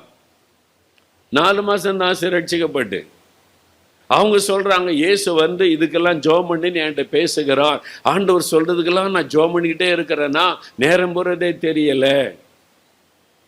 இப்பதான் ரட்சிக்கப்பட்டிருக்கிறாங்க. யோசித்து பாருங்க, நம்ம எங்க இருக்கிறோம்? நம்முடைய ஆவிக்குரிய வாழ்க்கை எங்க இருக்கிறது? இன்னும் ஆழமான அனுபவத்துக்குள்ள வரணும். இன்னும் நம்ம காத்திருக்கணும். ஆண்டவருடைய தன்னை பதிலை பெற்றுக்கொள்ளும் வரைக்கும் காத்திருந்து நீங்க ஜெபிக்கணும். உங்களுடைய பிள்ளைகள் காரியம், குடும்பத்தின் காரியம், தொழில் காரியம் எதுவானாலும் நீங்க ஆண்டவரிடத்தில் விசாரிக்க வேண்டும் என்று அவர் எதிர்பார்க்கிறார். அவருடைய சித்தத்தை நீங்கள் செய்ய வேண்டும். அவருடைய சித்தத்தை செய்ய வேண்டும். அவருக்கு சித்தமில்லாத காரியத்தை நம்ம செய்துட்டு நானும் பக்தியா இருக்கிறேன் அப்படின்னு சொல்லி கொண்டிருக்க கூடாது. நம்ம இன்னும் ஆவிக்குரிய வாழ்க்கையில் அடுத்த ஸ்டெப்புக்கு நம்ம போக வேண்டும். தேவனுடைய சித்தம் என்னிலே நிறைவேறணும். பிதாவின் சித்தம் செய்கிறவர்களே வருகையிலே காணப்பட முடியும். இஷ்டப்படி வாழ்கிறவங்க இல்லை. ஆண்டவர் சொல்ற, உன்னை எனக்கு தெரியாதுன்னு சொல்லிடுறாரு. எவ்வளவு கடினமான வார்த்தை யோசித்து பாருங்க. ஆனால் தான் நான் ஒவ்வொன்றுக்கும் பயப்படுகிறேன். ஒரு ஊழிய காரியம் செய்ய போறேன்னா நான் வந்து தீர்மானம் எடுக்க சில மாதங்கள் கூட ஆகும். இது என்ன செய்யறது, எப்படி செய்யறது தெரியாது. ஆண்டவர்கிட்ட கேட்கணும். அவரிடத்திலிருந்து பதில் செய்யக்கூடாது. அவர் சொல்லு வரைக்கும் அந்த காரியத்தில் நம்ம ப்ரொசீட் பண்ணக்கூடாது. அவர் சொல்லட்டும், காத்திருக்கணும். அப்போ உங்களுடைய சொந்த காரியம், பிள்ளைகள் காரியம், கணவருடைய காரியம், உங்களுடைய வீட்டு காரியம் ஆண்டவரிடத்தில் காத்திருந்து ஜெபம் பண்ணி ஆலோசனை பெற்று செய்யணும். அதற்கு உங்களை ஒப்பு கொடுக்கணும். அதற்கு நீங்க தேவனுக்கு அதிக டைம் கொடுக்கணும். ஆண்டவர் பேசணுமானா நேரம் கொடுக்கணும். இன்னைக்கு நிறைய பேர் பிரச்சனை என்னன்னா, ஆண்டவருக்கு நேரமே கொடுக்கறது இல்லை. ரொம்ப பிஸி. நம்ம போய் ஜெபம் பண்ணிட்டு ஆண்டவரே பார்த்துக்கிடுங்க நான் போறேன், அவ்வளோதான். அவர் ஏதாவது பேசணும்னு நினைச்சா கூட எனக்கு டைம் இல்லை, நான் போயிட்டு வரேன் ஆண்டவரே. ஏன் ஆண்டவர் பேசுறது இல்லை? சிலர் கேள்வி கேட்பாங்க, ஆண்டவர் ஏன் என்கிட்ட மட்டும் பேச மாட்டேங்கிறாரு, எல்லாரும் பேசுறாரு சொல்றாங்களே பேச மாட்டேங்கிறாருன்னா நம்ம என்ன செய்கிறோம்? தேவ சமத்துக்கு போவோம், பாட்டு பாடுவோம், துதிப்போம், என்னென்ன ஜெப குறிப்போண்டு எல்லாத்துக்கும் ஜெபம் பண்ணுவோம். தேசத்துக்காக, சபைக்காக ஜெபிச்சுட்டு நமக்காக ஜெபம் பண்ணி முடிச்சுட்டு ஆண்டவரே ஸ்தோத்திரம், ஜெபத்தை கேட்டாக்க நன்றின்னு முடிச்சுட்டு போயிடுவோம். அவர் பேச ஆவலோடு இருப்பார். நம்ம அவர் பேசுவதற்கு இடம் கொடுப்பதே இல்லை. அதான் நம்முடைய பிரச்சனை. ஆனால் நீங்கள் ஜெபம் பண்ணி காத்துருங்க, ஆண்டவர் உங்களோட அழகாய் பேசுவார். ஆண்டவரே நான் ஜெபம் பண்ணிட்டேன், எனக்கு என்ன பதில் சொல்றீங்க? அமர்ந்துருங்க. நல்ல பரிசுத்தாவில நிரம்பி ஜெபிச்சுட்டு ஆண்டவருடைய பிரசன்னத்தில் நீங்கள் ஜெபம் பண்ணி முடிச்சுட்டு ஒரு 10 நிமிடம் 15 நிமிடம் அமர்ந்துருங்க. என்கிட்ட பேசுங்க, எனக்கு என்னோட இடைப்படணும், எனக்கு பதில் சொல்லுங்க, நான் காத்திருக்கிறேன், நீ காத்திருங்க. அப்போதான் ஆண்டவர் நம்மோடு பேசுவது கேட்கும். நம்ம அவர் பேசுவதற்கு இடம் கொடுக்கறதே இல்லை. சில ஆட்கள் பார்த்தீங்கன்னா ஃபோனில் பேசும்போது நீ என்ன சொல்கிறீங்க, நீங்கள் என்ன சொல்கிறீங்கன்னு அரை மணி நேரம் பேசிக்கிட்டே இருப்பாங்க. நீங்கள் சொல்கிறதுக்கு விடவே மாட்டாங்க. பார்த்துருக்கீங்களா? நீங்கள் என்ன சொல்கிறீங்க, கடைசியில் அரை மணி நேரம் கழிச்சு ஒன்றுமே சொல்ல மாட்டேங்கிறீங்க. சொல்ல விட்டா தானே, நீ என்ன பேசவே விடலையே, நீ தானே பேசிக்கிட்டே இருக்கிற அப்படின்னு சொல்லவே விடுறது இல்லை. நான் 4 மாவட்டியில் இந்த 24 மணி நேரம் ஃபோனில் ஜெபம் இருக்குல்ல, எனக்கு சில டைமை நான் போய் உட்காந்து ஃபோன் அட்டன் பண்ணி பேசி ஜெபிப்பேன். அந்த ஆட்கள் என்ன தான் சொல்கிறாங்க. ஒரு நாள் நான் போயிருந்தேன், இன்றைக்கி ஒரு மணி நேரம் ஒரு டைம் இருக்குது, போய் அதில் உட்காந்து ஃபோன் பண்ணுறவங்களுக்கு ஜெபிக்கலான்னு உட்காந்து ஆன் பண்ணி ஒரு அம்மா பேச ஆரம்பித்தாங்க. அவங்க பேசுனா அவங்க 20 வருஷ கதை சொல்கிறாங்க. அந்த வருஷத்துலேருந்து என்ன பேசவே விட மாட்டேங்கிறாங்க. அவங்களே சொல்லி அரை மணி நேரம் நானும் சரி அப்படியான்னு கேட்டு அரை மணி நேரம் பேசி அவங்களுக்கு பேசிட்டோன்னே சந்தோஷம். முடிஞ்சிட்டு கடைசியில் ஜெபம் பண்ணுங்கன்னாங்க. சரி நான் ஜெபிக்கிறேன், பேசுகிற ஆள் யாருன்னு தெரியுமா அப்படின்னு கேட்டேன். யாரோ தெரியாது, ஏசு பிடிக்கிறான்னு தானே பேசுகிறீங்க? ஆமாம், அதில் தான் பேசுகிறேன். அந்த மோகன்லாசஸ் எப்படி தெரியும்? நான் நேர்லலாம் பார்த்ததில்லை, அவர் டிவியில் பேசின பிறகு தான் எனக்கு தெரிஞ்சு நானும் இப்படி ஜெபிக்க ஆரம்பித்தேன். சரி, அவரு தான் நான் பேசுகிறேன் உங்கள்கிட்ட. அப்படியா, நீங்களா பேசுகிறீங்க அப்படின்னாங்க. ஆமாம், இதுக்கு மேலே பேச எனக்கு டைம் இல்லை, ஜெபம் பண்ணி முடிச்சிடலாம். அரை மணி நேரத்துக்கு மேலே பேசியிருக்காங்க. அப்போ நம்மளை பேச விடுவதில்லை. நீங்கள் உங்கள் ஜெப நேரத்தை யோசித்து பாருங்க. நீங்கள் போகிறீங்க, நீங்களா ஜெபிக்கிறீங்க, ஆண்டவரே போயிட்டு வரேன், கர்த்தருக்கு ஸ்தோத்திரம், வந்துடுறீங்க. ஆண்டவர் பார்க்குறாரு, என்ன நான் பேசலான்னு பார்த்தா பேசவே விடலையே. இன்னையிலேருந்து என்ன பண்ணுங்க, நீங்கள் தேவ சமூகத்தில் 1 மணி நேரம் ஜெபம் பண்ணிட்டு நான் போக மாட்டேன், என்கிட்ட நீங்கள் பேசினா தான் போவேன், என்னோட பேசுகிறனே ஒரு 10 நிமிஷம் அமர்ந்துருங்க. நல்ல இருதயத்தில் அந்நிய பாஷை பேசிக்கிட்டு அப்படியே காத்துருங்க. அப்போ ஆவியானவர் உங்களோட பேசுவதை நீங்கள் கேட்க முடியும், தெளிவாக கேட்கணும். ஆண்டவர் எல்லாரும் கூட பேச விரும்புகிறார், எல்லாரும் கூட ஆண்டவர் பேச விரும்புகிறார். சின்ன பிள்ளைகள், ஒரு சின்ன பிள்ளை சாட்சி எழுதியிருந்துச்சு, 10 வயசு பிள்ளை சாட்சியில் என்ன எழுதியிருக்குன்னா, அங்கே நான் இப்போ ஜெபிக்க ஆரம்பிச்சிட்டேன், நான் இந்த செல்ஃபோனில் நிறைய விளையாட்டலாம் கேம் எல்லாத்தையும் அன்இன்ஸ்டால் பண்ணிட்டேன், இப்போ அதில் நான் விளையாடுறதே இல்லை, கேம் விளையாடுறதே இல்லை, நான் ஏசப்பா கிட்ட ஜெபம் பண்ணுறேன் அப்படின்னு சொல்லிட்டு அதிகாலை எழும்பி ஜெபிக்கிறது ஏசப்பாவுக்கு பிரியம். சின்ன பிள்ளைகிட்ட ஏசப்பா பேசுவாங்கன்னு சொன்னீங்கல்ல, அவங்க அம்மாட்ட போய் கேட்டாலாம், ஏசப்பா பேசுவாங்களாமே, எப்படி என்கிட்ட பேசணும் இல்லைன்னு, அது ஏசுக்கிட்டே போய் கேளு அப்படின்னு அவங்க அம்மா சொல்லிட்டாங்க. இந்த பிள்ளை போய் முழங்கால் போட்டு, ஏசப்பா நீங்கள் பேசுவீங்களாமே, என்கிட்ட பேசுங்கன்னா ஆண்டவர் பேச ஆரம்பிச்சிட்டார். அந்த பொண்ணு எழுதியிருக்கிறா, அங்கே நான் அதிகாலையில் விடியற்கால 4 மணி 5 மணிக்கெல்லாம் எழுப்பி ஜெபம் பண்ணுறேன், அது ஏசப்பாவுக்கு ரொம்ப பிரியம். ஏசப்பா சொன்னாங்க, நீ யாருக்கிட்டையும் பேசுறதுக்கு முன்னால் முதல்ல என்கிட்ட தான் பேசணும். அதனால நான் காலையில் எழுப்பி அப்பா அம்மா கிட்ட கூட பேச மாட்டேன், முதல்ல இயேசு கிறிஸ்துகிட்ட தான் பேசுவேன், அவர் என்கிட்ட பேசுகிறார். 10 வயசு பிள்ளை சாட்சி எழுதுது. நமக்கு என்னாச்சு? அப்ப ஆண்டவர் பட்சபாதம் உள்ளவர் அல்ல. நம்ம தான் இடம் கொடுக்கல, நம்ம தான் நேரம் கொடுக்கல, நம்ம தான் காத்திருக்கல. இன்னைக்கே நீங்க போய் இன்னைக்கு நான் பேசாட்டா நான் தூங்க மாட்டேன்னு காத்திருக்கணும். அல்லேலூயா. ஆமா, ஆண்டவர் உங்களோட பேச விரும்புகிறார். நீங்க கொஞ்சம் கொஞ்சமா பழகி நெருங்கி வந்துட்டீங்கன்னா அழகா ஒவ்வொரு காரியத்துக்கு ஒருத்த சொல்லி கொடுப்பார், ஒவ்வொரு காரியத்துக்கு ஒருத்த அழகாய் வழி நடத்துவார். நீங்க என்ன செய்யணும், எப்படி பேசணும், எல்லாவற்றையும் குறித்து அழகாய் ஆண்டவர் கற்றுக் கொடுப்பார். அவர் தேவ சித்தத்தை நமக்கு வெளிப்படுத்துவார். அதன் மூலமா தேவ சித்தத்தை அறிந்து கொள்ளலாம்.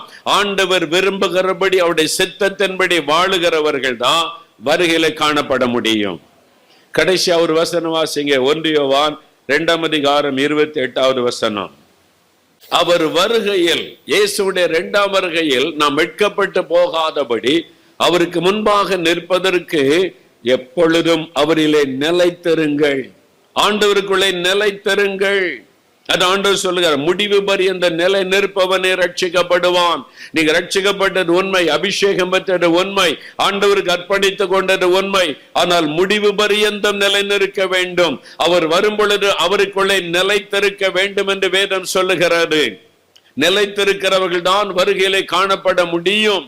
என்றால் சிலர் உபத்திரவங்கள், பாடுகள் வரும் பொழுது ஆண்டவர் விட்டு பின்வாங்கி விடுகிறோம், ஜெபத்தை விட்டு பின்வாங்கி விடுகிறோம், ஆலயத்துக்கு போவதை விட்டு பின்வாங்கி விடுகிறோம். ஏன் இப்பெல்லாம் சர்ச்சைக்கு வருவதில்லை? ஆண்டவர் என் ஜெபத்தை கேட்கல, ஆண்டவர் எனக்கு பதில் தரவில்லை, ஆண்டவர் எனக்கு இப்படி செய்யல அப்படி செய்யல. பின்மாற்றம், ஜெப வாழ்க்கையில பின்மாற்றம், ஆவிக்குரிய வாழ்க்கையில பின்மாற்றம். ஆண்டவர் சொல்லுகிறார், நிலைத்திருக்க வேண்டும். நிலைத்திருந்தால் தான் வருகையிலே காணப்பட முடியும். என்ன நடந்தாலும் ஆண்டவருக்குள்ளே நிலைத்திருக்க வேண்டும். முன்வைத்த காலை பின் வைக்க கூடாது. கிறிஸ்தவ வாழ்க்கை என்பது பாடுகள் நிறைந்தது. நிறைய பேர் தவறான எண்ணம் கொள்கிறோம். இயேசுவை ஏற்றுக்கொண்டா இனி கஷ்டமே வராது, வியாதியே வராது, பிரச்சனையே வராது. அப்படி எங்கேயாவது இயேசு கிறிஸ்து வாக்கு கொடுத்திருக்கிறாரா பைபிள்ல? என்னை பின்பற்றினால் உனக்கு பாடு இல்லை, பிரச்சனை இல்லை, வியாதி இல்லை, ஒரு கஷ்டமும் இல்லைன்னு இயேசு வாக்கு கொடுத்துருக்கிறாரா? அதுக்கு பதிலாக ஒரு வாக்குத்தத்தம் இருக்குது, நல்ல வாக்குத்தத்தம். நான் சொல்கிறேன், யோவான் 16:33 உலகத்தில் உங்களுக்கு உபத்திரவம், இதான் வாக்குத்தத்தம். உலகத்தில் உங்களுக்கு உபத்திரவம், ஆனாலும் திடன் கொள்ளுங்கள், நான் உலகத்தை ஜெயித்தேன். அல்லேலூயா. ஒரே உபத்திரமா இருக்கு, உபத்திரவம் உண்டு. உபத்திரவத்துல போனீங்கன்னா தான் நீங்க ரட்சிக்கப்பட்டிருக்கீங்கன்னு அர்த்தம். அல்லேலூயா, அல்லேலூயா. பக்கத்து வீட்டுல சொல்லுவாங்க, நீ என்ன இந்த பெந்தெகோஸ்தே சர்ச்சுக்கு அல்லேலூயா போடுற, ஜெபம் பண்ற, வாரத்துக்கு 5 நாள் சர்ச்சு பைபிள் ஸ்டடி, உபவாச ஜெபம், முழுகிற ஜெபம், நீ போற, நீ இது செய்ய மாட்டேங்கிற, அதை செய்ய மாட்டேங்கிற, பரிசுத்தன்ற. நாங்களும் பாரு, இது ஞாயிற்றுக்கிழமை சர்ச்சுக்கு போனோம், 2 மணி நேரம் உட்கார்ந்தோம், ஆமியன் போட்டால் வந்தோம், சினிமாவுக்கு போனோம், குடித்தோம், ஜாலியாக இருக்கிறோம். எங்களுக்கு என்ன கஷ்டம்? நீ தான் ஒரே கஷ்டம், உபத்திரவம், பாடுகளில் இருக்கிற. அவங்களுக்கு பரிகாசமாக தெரியும். பேசுவாங்கல்ல பக்கத்து வீட்டார், வேலை செய்கிறவங்க, என்ன உங்களுக்கு தான் கஷ்டம், நாங்கள் நல்லா தானே இருக்கோம், நீங்கள் இப்போ நல்லா தான் இருப்பீங்க, என்ன உங்கள் ஆள் அவர். சாத்தானவங்களை இப்போ நல்லா வச்சிருக்கிற மாதிரி தெரியும்.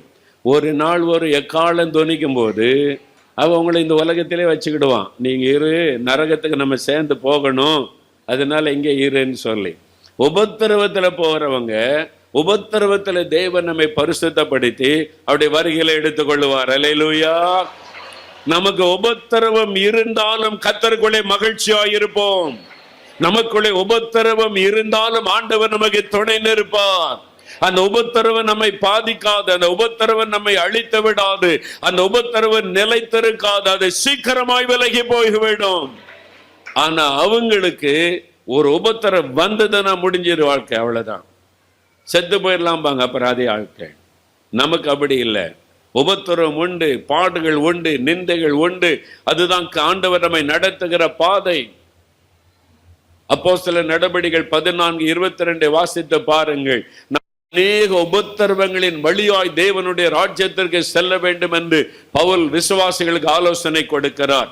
அநேக உபத்திரவங்கள், பரலோகத்திற்கு போகிற பாதை உபத்திரவம் நிறைந்த பாதை தான். உங்களுக்கு பாடுகள் இருக்கலாம், உபத்திரவம் இருக்கலாம், வீட்டிலே நெருக்கங்கள் இருக்கலாம்.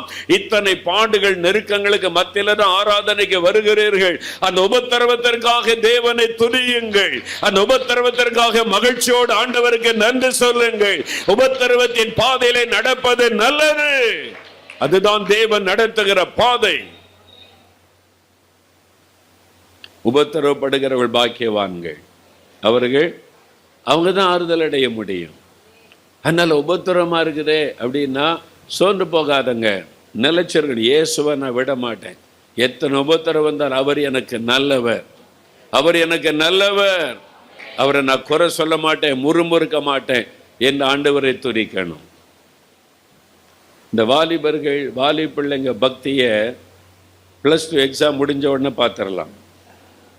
இல்லை, 1 மார்க்கில் போயிட்டு நான் ஜெபம் பண்ண என்னத்தை கண்டேன், நான் வரல, நீ போ சர்ச்சுக்கு. அம்மா கிட்ட பேசுகிறாரு, நீ போ சர்ச்சுக்கு, நான் வரல சர்ச்சுக்கெல்லாம். எனக்கு மார்க் கிடைக்கல, நீட் தேர்வில் வெற்றி பெறல, எனக்கு ஃபெயில் ஆயிட்டேன். ஆனால் வெற்றி கொடுத்துட்டா சர்ச்சில் வந்து சாட்சி, கர்த்தர் எனக்கு ஜெயம் கொடுத்துட்டார், நிறைய மார்க் கொடுத்துட்டார், ஆண்டவருக்கு ஸ்தோத்திரம். நன்மை பெற்ற நாம் தீமை பெற வேண்டாமோ? வெற்றி கிடைச்சாலும் கர்த்தருக்கு ஸ்தோத்திரம், நான் தோல்வி அடைந்தால் ஆண்டவருக்கு ஸ்தோத்திரம். அவருக்கு தெரியாம எனக்கு தோல்வி வர முடியாது. அல்லேலூயா. நான் படிச்சேன், கஷ்டப்பட்டேன், ஜெபம் பண்ண, ஆனாலும் தோத்துட்டேன்னா கர்த்தருக்கு ஸ்தோத்திரம். ஆண்டவர் இதோட பெஸ்டான ஒண்ண வச்சிருக்கிறார். எல்லாத்துக்கும் ஆண்டவரை துதிக்கணும். அதுக்கெல்லாம் சோர்ந்து போகக்கூடாது, வெட்கப்படக்கூடாது, கலங்கக்கூடாது, பயப்படக்கூடாது. என்ன உபத்திரம் வந்தாலும் கர்த்தருக்கு ஸ்தோத்திரம். அல்லேலூயா. ஒரு ஆசீர்வாதம் இல்லைன்னா கூட ஆண்டவரை துதிக்கணும். ஆமென். அவர் ரொம்ப வித்தியாசமானவர். நான் சில ஆண்டுகளுக்கு முன்னால், ஒரு 25 ஆண்டுகளுக்கு முன்னால் பாளையங்கோட்டையில் பேரின்ப பெருவிழா, கடைசி நாள் கூட்டம், பெருங்கூட்டம் வரும் பேரின்ப பெருவிழாவுக்கு. நான் காத்திருந்து ஜெபிக்கிறேன். ஆண்டவர் சொன்னார், நீ என்னை மகிமைப்படுத்துவியா? சரியாண்டு, ரொம்ப மகிமைப்படுத்தானா ஊழியக்கார மகிமைப்படுத்துவேன். நான் சொல்றதுக்கு நீ மகிமைப்படுத்துவியா? என்ன மகிமைப்படுத்தணும்? நான் உனக்கு கற்பத்தின் ஆசீர்வாதம் தரல, குழந்தை தரல, உனக்கு யாரோ ஜெபம் பண்ணாங்க. இப்போ இந்த டிஜே சொன்னாங்க, தம்பி நீங்கள் ஜெபிக்காதங்க, நான் ஆண்டோட சண்டை போட்டுக்கிட்டு இருக்கிறேன் அப்படி சொன்னாங்க என்கிட்ட. ஜீவானந்த பிரதர் அவங்க சொன்னாங்க, நான் ஜெபிக்கிறேன் பிரதர் தம்பி உங்களுக்காக. அவங்களாம் என்னை ரொம்ப நேசிக்கிறவங்க. எவ்வளோ பேர் ஜெபிச்சோம், ஆண்டவர் அமைதியாக இருந்துட்டார். அப்போ ஆண்டவர் அன்னைக்கு சொல்கிறாரு, நான் உனக்கு குழந்தை தராததுக்காக என்னை மகிமைப்படுத்துவியா? இது என்ன வினோதமாக இருக்குது? ஒரு ஆசீர்வாதம் தந்தால் தானே மகிமைப்படுத்த முடியும். எக்ஸாமில் வெற்றி பெற்றா எனக்கு ஜெயம் கொடுத்தா நீ மகிமைப்படுத்தலாம், தோத்துட்டா? நான் எக்ஸாமில் +2 எக்ஸாமில் கஷ்டப்பட்டு படித்த எக்ஸாம் எழுதுனேன், ஃபெயில் ஆகிட்டேன், கர்த்தருக்கு ஸ்தோத்திரம்னு யாராவது சொல்லுவாங்களா? நீங்கள் எப்போ சொல்கிறீங்களோ அப்போ தான் ஆண்டவருக்குள்ளே சரியாக இருக்குன்னு அர்த்தம். அல்லேலூயா சொல்லுங்க. ஆண்டவர் சொல்கிறார், உனக்கு குழந்தை தரல, அதுக்காக என்னை மகிமைப்படுத்துவேன்னார். நான் கேட்டேன், குழந்தை இல்லாததுக்கு எப்படி மகிமைப்படுத்த முடியும்? ஒரு ஆசீர்வாதம் தந்தா மகிமைப்படுத்த முடியும். கர்த்தர் தந்தார், ஜெபம் பண்ணோம், பெற்றுக்கொண்டோன்னு. தராத ஒரு காரியத்தை எப்படி மகிமைப்படுத்த முடியும் அப்படின்னு கேட்டேன். அப்போ ஆண்டவர் சொன்னார், சரி குழந்தை இல்லைன்னு என்னைக்கா நீ வருத்தப்பட்டிருக்கியா, நீ துக்கப்பட்டிருக்கியா, நீ அழுதுருக்கியா? அப்படி ஒன்று நான் வச்சுருக்கேனா? இல்லையே, நீங்கள் நான் அப்படி விடவே இல்லையே, என்னை சந்தோஷமாக வச்சுருக்கீங்களே. அப்படி இல்லைன்னா எனக்கு வருத்தமே இல்லை ஆண்டவரே என்ன. அதுதான் நான் கொடுக்குற ஆசீர்வாதம். எத்தனை பேர் இல்லைன்னு அழுதுகிட்டு இருக்கிறான், வீட்டுக்குள்ளே இருக்கிறான், வெளியே போக வெட்கப்படுறோம், யாருக்கு போக முடியலன்னு துக்கப்பட்டு அழுதுகிட்டே இருக்காங்க. ஆனால் இல்லாத போதில் நான் உன்னை இவ்வளோ சந்தோஷமாக வச்சுருக்கேன்ல, நான் மாத்திரம்தான் அந்த சந்தோஷத்தை தர முடியும், இதை சாட்சியா சொல்லு அப்படின்னார். ஆண்டவர் சொன்ன மாதிரி நான் சொன்னேன்.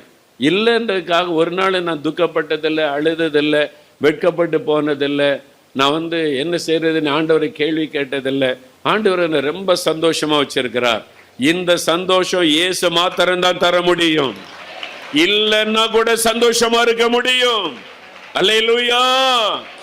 தோல்வி அடைஞ்சாலும் சந்தோஷமா இருக்க முடியும். அந்த சந்தோஷம் இயேசு தான் தர முடியும். அதனால என்ன நடந்தாலும் என் இயேசுவை நான் குறை சொல்ல மாட்டேன், என் இயேசுவை நான் வருத்தப்படுத்த மாட்டேன், என் இயேசுவை நான் ஒரு நாள் வேதனைப்படுத்த மாட்டேன். நான் எப்பவும் அவருக்குள்ள நிலைத்திருப்பேன். என் இயேசு நல்லவர். தோல்வி அடைஞ்ச அந்த தோல்விகளை எனக்கு ஒரு நன்மை வைத்திருப்பார். ஆண்டவருக்கு ஸ்தோத்திரம். தைரியமா சொல்லணும். அல்லேலூயா சொல்லுங்க. அவரிலே நிலைத்திருக்கணும். ஒரு நாளும் நீங்க சோர்ந்து முறுமுறுத்து சோர்வான வார்த்தை பேசக்கூடாது. எவ்வளோ ஜோமணி தான் பார்க்குறோம், ஒன்றும் நடக்க மாட்டேங்குது அப்படி சொல்லக்கூடாது. நாங்கள் ஜெபிக்கிறோம், நலமானதை கர்த்தர் தர்றார், எங்களை சந்தோஷமா வச்சிருக்க அப்படி சொல்லணும். அல்லேலூயா. நீங்க எப்போ அப்படி சொல்லுவீங்களோ தேவனுடைய உள்ளம் களி கூறும், ஆண்டவர் மகிழ்வார், நீங்க வருகையில காணப்படுவீங்க. அல்லேலூயா. அதனால ஆண்டவர் சொல்லுகிறார், நிலைத்திருங்கள். எத்தனை உபத்திரம் பாடு நெருக்க வந்தாலும் இயேசுவிலே நிலைத்திருங்கள். அவர் விட்டு விலகாதங்க, நிலைத்திருங்க.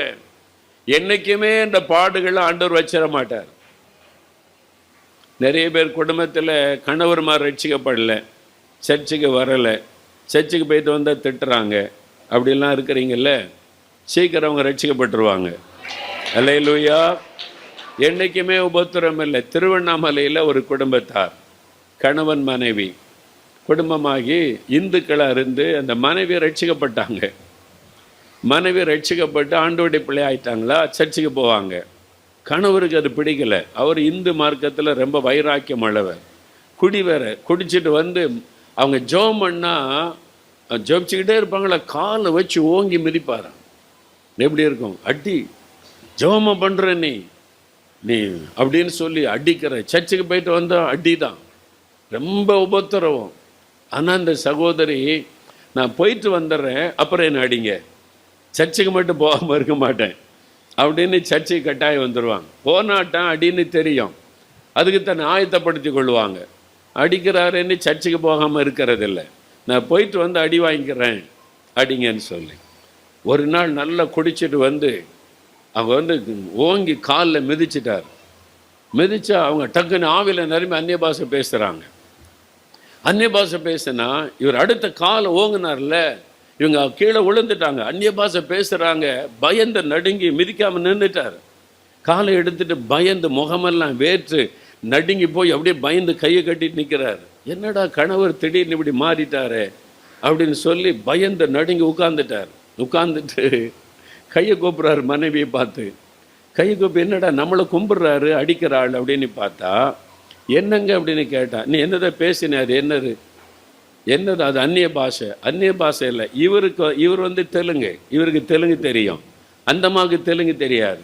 நீ தெலுங்கில் பேசினியே, நான் எங்கே தெலுங்கில் பேசினேன், நான் அந்நிய பாஷையில் பேசினேன். இல்லை, நீ தெலுங்கில் பேசினேன். ஏன்னா இவருக்கு தாய் பாஷை தெலுங்கு. தெலுங்கு நல்லா தெளிவாக பேசுகிற, கிராமட்டிக்கலாக பேசின, தப்பு இல்லாமல் பேசினியே, நீ இப்போ பேசின தெலுங்கு, அது எனக்கு தெரியாதுங்க, நான் அந்நிய பாஷை பேசுனேங்க ஆவில நிரம்பி அப்படின்னு. சரி, என்ன தான் பேசினேன், அதுதான் விஷயம். இந்தம்மா ஆவில நிரம்பி தெலுங்குல என்ன பேசியிருக்காங்க, ஆண்டவர் பேசியிருக்கிறார். நான் இவ்வளவு நாள் பொறுத்தேன், இனிமே என் மேகம் மேலே கையை வச்ச அவ்வளோதான் ஆண்டவர். அதான் விஷயமா நடுங்கிட்டாரு. ஆண்டவர் சொல்லியிருக்காரு, இவ்வளவு நாள் நான் பொறுத்தேன், என் பிள்ளை மேலே கை வச்சுக்கிட்டு இருக்கேன்னு, இதுக்கு மேலே கையை வச்சேன் காலை வச்சேன்னா உன்னை கிடையாக்கிறோம் பார்த்துக்க. ஆண்டவர் அது தமிழில் சொல்லியிருந்தா இவர் நம்பியிருக்க மாட்டார். இந்த அம்மா மிரட்டுதுன்னு. இந்த அம்மாவுக்கு தெரியாத மொழியில் தெலுங்குல ஆண்டவர் பேசுகிறார். அல்லேலூயா. அன்னைக்கு மனம் திரும்பிட்டார் அவர். அதோட சரி, மனம் திரும்பி சர்ச்சுக்கு வர ஆரம்பிச்சிட்டார். எவ்வளோ நாள் ஆண்டவர் பொறுமையாக இருப்பார்? உங்கள் கணவரோ யாரை திட்டிக்கிட்டு அடிச்சுக்கிட்டு இருந்தால் என்னைக்கும் பார்த்துக்கிட்டு சும்மா இருக்க மாட்டார். இன்னைக்கு வந்து சர்ச்சை உடைக்கிறது, அடிக்கிறது, ஊழியக்காரங்களை திட்டுறது, மாத்திரன்னு ஏசுறது, எல்லாத்தையும் என்னைக்குமே பார்த்துக்கிட்டு இருக்க மாட்டார். இனி எழுப்புதல் காலம் வருது, ஒவ்வொருத்தனையும் நடுங்க வைக்க போகிறார், எல்லாரையும் ஓட வைக்க போகிறார் ஆண்டவர். அல்லேலூயா. எல்லாத்துக்கும் ஒரு காலம் உண்டு. இது ஆண்டவர் நம்மளை பொறுமையாய் வைத்திருக்கிறார். ஆண்டவர் அமைதியாய் பார்த்து கொண்டு இருக்கிறார். எல்லாத்தையும் பார்த்துக்கிட்டு ஆண்டவர் சும்மா இருக்க மாட்டார். அல்லேலூயா. ஆண்டவர் சிங்காசனத்தை பிடுங்கி விடுவார், அதிகாரத்தை பிடுங்கி விடுவார், ஒன்றுமில்லாமல் செய்து விடுவார். அதனால இது எழுப்புதல் காலத்துக்குள்ள வந்து விட்டோம். அல்லேலூயா. கொஞ்ச காலம் பாடுகளை சகித்துக் கொள்ளுங்க, பொறுமையா இருங்க, ஆண்டவருக்குள்ள நிலைத்தருங்க. கர்த்தரை விட்டு ஒரு நாளும் விலகி விடாம ஆண்டவருக்குள்ள உறுதியா நில்லுங்க. என்ன வந்தாலும் அவரை நம்புவேன் உறுதியாயிருங்க. ஆண்டவருடைய வருகை சமீபம். ஆனா வருகைக்கு முன்னால இன்னொரு காரியம் நடக்க போகிறாரு. அதுதான் ரொம்ப முக்கியம். ஆண்டவருடைய வருகைக்கு முன்னால நடக்க போகிற மிக முக்கியமான காரியம் உலகம் தழுவின எழுப்புதல். ஒரு எழுப்புதல் உலகம் முழுவதும் வரப்போகிறாரு. இயேசுடைய வருகைக்கு முன்னால நடக்கிற காலம். அப்ப இது என்ன காலம்? எழுப்புதலின் காலம். எல்லாரும் சொல்லுங்க, எழுப்புதலின் காலத்துக்குள்ள வந்து விட்டோம். ஒவ்வொரு 10 வருஷத்தையும் டெக்கேட் அப்படின்னு சொல்லுவாங்க. அப்போ இந்த வருஷம் 2020 வருஷம் பிறந்த உடனே உலகம் முழுவதும் இருக்கிற தேவ மனிதர்கள் நல்ல கர்த்தருடைய மனிதர்கள் ஒன்று சேர்ந்து இந்த 10 வருஷம் 2020 30 வரை 10 years டிகேட் ஆஃப் ரிவைவல் என்று அறிவிச்சிருக்கிறாங்க. இந்த 10 வருடங்கள் எழுப்புதல் வருடங்கள் என்று உலகம் முழுதும் அறிவிச்சிருக்கிறாங்க. அல்லேலூயா. அது ஆவியானவருடைய அறிவிப்பு. இந்த 30க்குள்ள ஒரு மாபெரும் எழுப்புதல் உண்டாக போகிறது. உலகம் முழுவதும் உண்டாக போகிறது. அந்த எழுப்புதல் இந்தியாவில் தான் ஆரம்பிக்க போகிறது, தமிழ்நாட்டில் தான் ஆரம்பிக்க போகிறது, நம்மத்தில தான் ஆரம்பிக்க போகிறது. அப்ப தூத்துக்குடியில எழுப்புதல் வரப்போகிறது. நீங்கள் எழுப்புதலுக்காய் தெரிந்து கொள்ளப்பட்டவர்கள். இந்த சபை எழுப்புதலுக்காய் தெரிந்து கொள்ளப்பட்ட சபை. அல்லேலூயா. நாங்க இன்னும் எவ்வளவு நாள் எழுப்புதலுக்காக காத்திருக்கிறது ஆண்டவரே? ஆண்டவர் சொன்னார், இந்த வருஷத்திற்காய் காத்திருந்து ஜெபித்த போது இந்த வருஷம் சபையில எழுப்புதல் ஆரம்பிக்கும். இந்த வருஷம் முடிகிறதுக்குள்ள நீங்க பாப்பீங்க, சபைகள் பலமாக ஆவியானவரால் ஊற்றப்பட்டு சபைக்குள்ள மாபெரும் எழுப்புதல் உண்டாக போகிறது.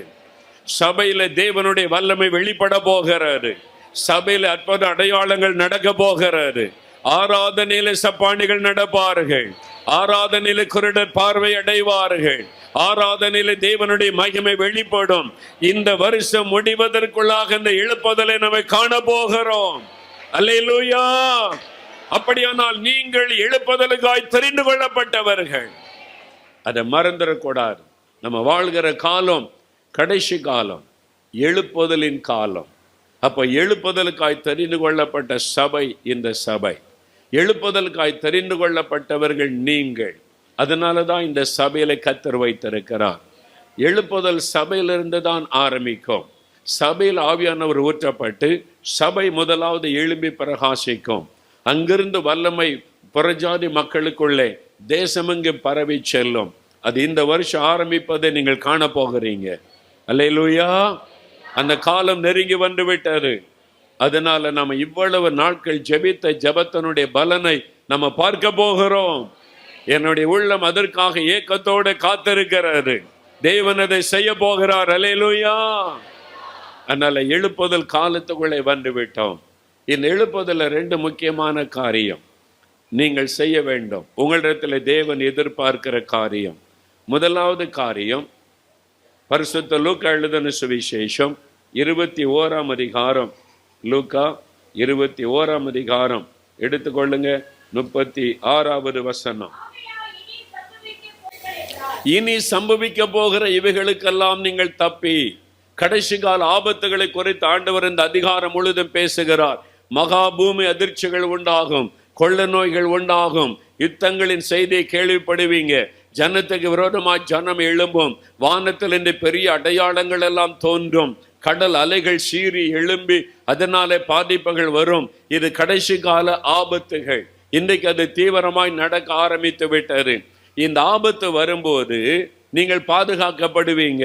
இந்த ஆபத்திலே நீங்கள் பாதுகாக்கப்பட வேண்டுமானால் ஆண்டவர் சொல்லுகிறார், இவைகளுக்கு தப்பி மனுஷகுமாரனுக்கு முன்பாக எக்கால சத்தம் தொனிக்கும் போது இயேசுக்கு முன்னாலே போய் நாம் மணவாட்டியாய் நீங்கள் நிற்க வேண்டுமானால் அதற்கு ஒரு முக்கியமான ஆலோசனை ஆண்டவர் சொல்லுகிறார். எப்பொழுதும் ஜெபம் பண்ணி விழித்திருங்கள். இதுதான் ஆண்டவர் கொடுக்கிற மருந்து. இதுதான் ஆண்டவர் கொடுக்கிற ஆலோசனை. நீங்க கடைசி கால ஆபத்துக்கு தப்ப வேண்டுமா, வருகையிலே காணப்பட வேண்டுமா, எப்பொழுதும் ஜெபம் பண்ணி விழித்திருங்கள். அதிகாலையில ஜெபம் பண்ணுங்க, மத்தியானத்திலே ஜெபிங்க, மாலையில ஜெபிங்க, ராத்திரியில ஜெபம் பண்ணுங்க, நடுஇரவிலே எழும்பி ஜெபம் பண்ணுங்க. எப்பொழுதும் ஜெபம் பண்ணுங்கள். நீங்கள் நடக்கும் போதும் வரும் பொழுதும் போகும் போதும் எப்பொழுதும் ஜெபம் பண்ணுங்கள். அதுதான் ஆண்டவர் கொடுக்கிற ஆலோசனை. இடைவிடாமல் ஜெபம் பண்ணுங்கள். வேலை செய்து கொண்டிருக்கும் போதே ஜெபம் பண்ணுங்க. பிசினஸ் நடத்தி கொண்டிருக்கும் போதே ஜெபம் பண்ணுங்க. பிரயாணப்பட்டு கொண்டிருக்கும் பொழுதே ஜெபம் பண்ணுங்க. எப்பொழுதும் ஜெபம் பண்ணுங்கள். எப்பொழுது என்ன காரியத்திற்கு ஜெபம் செய்வது? 1 தீமோத்தேயு 2ஆம் அதிகாரம் 1ஆம் வசனத்தில் ஆண்டவர் சொல்லுகிறார், எல்லா மனிதருக்காய் ஜெபிங்க. தூத்துக்குடியில் இருக்கிற அத்தனை மக்கள் ரட்சிக்கப்பட வேண்டும் என்று ஜெபம் பண்ணுங்க. எல்லா மனிதருக்காக ஜெபம் பண்ணுங்க. இந்தியாவில் இருக்கிற 140 கோடி மக்களுக்காக ஜெபம் பண்ணுங்கள்.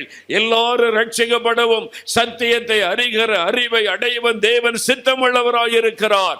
உங்கள் ஜெபத்திற்காக காத்திருக்கிறார். நீங்கள் ஜெபித்தால் எல்லாரும் ரட்சிக்கப்படுவார்கள். எப்பொழுதும் ஜெபம் பண்ணுங்க. பார்க்கிற ஆத்துமாக்களுக்காக எல்லாம் ஜெபம் பண்ணுங்க. ஆண்டவரே, எங்க எதிர் வீட்டுக்காரங்க ரட்சிக்கப்படணும், எங்க பக்கத்து வீட்டுக்காரங்க ரட்சிக்கப்படணும், எங்க தெருவில் இருக்கிற எல்லாரும் ஏன் கூட ஆராதனைக்கு வரணும். ஆண்டவரே, அவங்களெல்லாம் ரட்சித்து கொடுங்க. நீங்க ஜெபம் பண்ணினா அத்தனை ஆத்துமாக்களை கர்த்தர் உங்களுக்கு தருவார். அல்லேலூயா. ஜெபம் பண்ணுங்க. குறிப்பா ஜெபம் பண்ணுங்க. அவங்க பேரை சொல்லி ஜெபம் பண்ணுங்க. ஒவ்வொரு குடும்பத்துக்காக ஜெபம் பண்ணுங்க. தீவிரமா ஜெபம் பண்ணுங்கள். பார்க்கும் பொழுதெல்லாம் ஜெபம் பண்ணுங்க. எப்பொழுதும் ஜெபம் பண்ணி விழித்திருங்கள். ஆண்டவர் சொல்ல, இடைவிடாமல் எப்பொழுதும் ஜெபம் பண்ணுங்கள். அதான் பெரிய ஆண்டவருடைய வருகைக்கு ஒரு பெரிய ஆயத்தம். எப்பவுமே ஜெபித்து கொண்டிருக்கிறவங்க காதுல கட்டாயம் எக்கால சத்தம் துணிக்கும். ஆமென். அல்லேலூயா. அதனால எப்பொழுதும் ஜெபம் பண்ணுங்க. எல்லா காரியத்துக்கும் ஜெபிங்க. 2வது மார்க் 16:15 உலகமெங்கும் போய் சகல ஜனத்திற்கு சுவிசேஷத்தை அறிவிங்க. இயேசுவை அறிவிங்க, சுவிசேஷத்தை அறிவிங்க. இந்த 2 பெரிய ஒரு ஆயத்தம் வருகைக்கு. ஒன்று ஜெபம் பண்ணிக்கிட்டே இருங்க. 2வது சுவிசேஷத்தை அறிவித்து கொண்டே இருங்க. இந்த கடந்த வாரத்தில் எத்தனை பேர் இயேசுவை பற்றி சொன்னீங்க? போன வாரம் ஞாயிற்றுக்கிழமை வந்தீங்க, கர்த்தர் உங்களை ஆசீர்வதித்து அனுப்பினார். இந்த ஒரு வாரத்துக்குள்ள எத்தனை பேருக்கு இயேசுவை பற்றி நீங்க ஷேர் பண்ணீங்க, சொன்னீங்க? ஆண்டவர் உங்களுக்கு பிரசங்கம் பண்ண சொல்லல. இயேசு உங்களை நேசிக்கிறார்னு சொல்லுங்க. இயேசு உங்களுக்காக மரித்தார்னு சொல்லுங்க. இயேசு உங்க மேல அக்கறையா இருக்கிறார்னு சொல்லுங்க. இயேசு எனக்கு செய்தார், உங்களுக்கு செய்வார்னு சொல்லுங்க. எத்தனை பேருக்கு இயேசுவை பற்றி சொன்னீங்க? உங்களையே ஒரு கேள்வி கேட்டு பாருங்க, எத்தனை பேருக்கு சொன்னீங்க? நிறைய பேர் விசுவாசிகளாவே இருக்கிறீங்க. சர்ச்சை ஆரம்பிச்ச நாள்ல இருந்து சில சொல்ல, நான் ஆதி விசுவாசி. என்ன விசுவாசியா? ஆதி. இந்த பாஸ்டர் சபை ஆரம்பிச்ச நாள்ல இருந்து நாங்க இருக்கிறோம் குடும்பமா. ஆதி விசுவாசி. நான் யார் தெரியுமா? 30 வருஷ விசுவாசி. சர்ச்சில் எத்தனை வருஷம் விசுவாசியா? நீங்க எத்தனை வருஷம் விசுவாசி?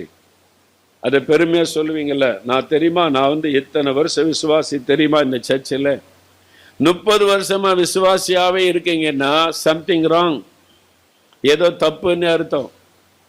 30 வருஷ விசுவாசி, 40 வருஷ விசுவாசி. ஆனா வேதம் என்ன சொல்ல தெரியுமா? அப்போஸ்தலர் நடபடிகள் 6ஆம் அதிகாரம் 7ஆம் வசனத்துல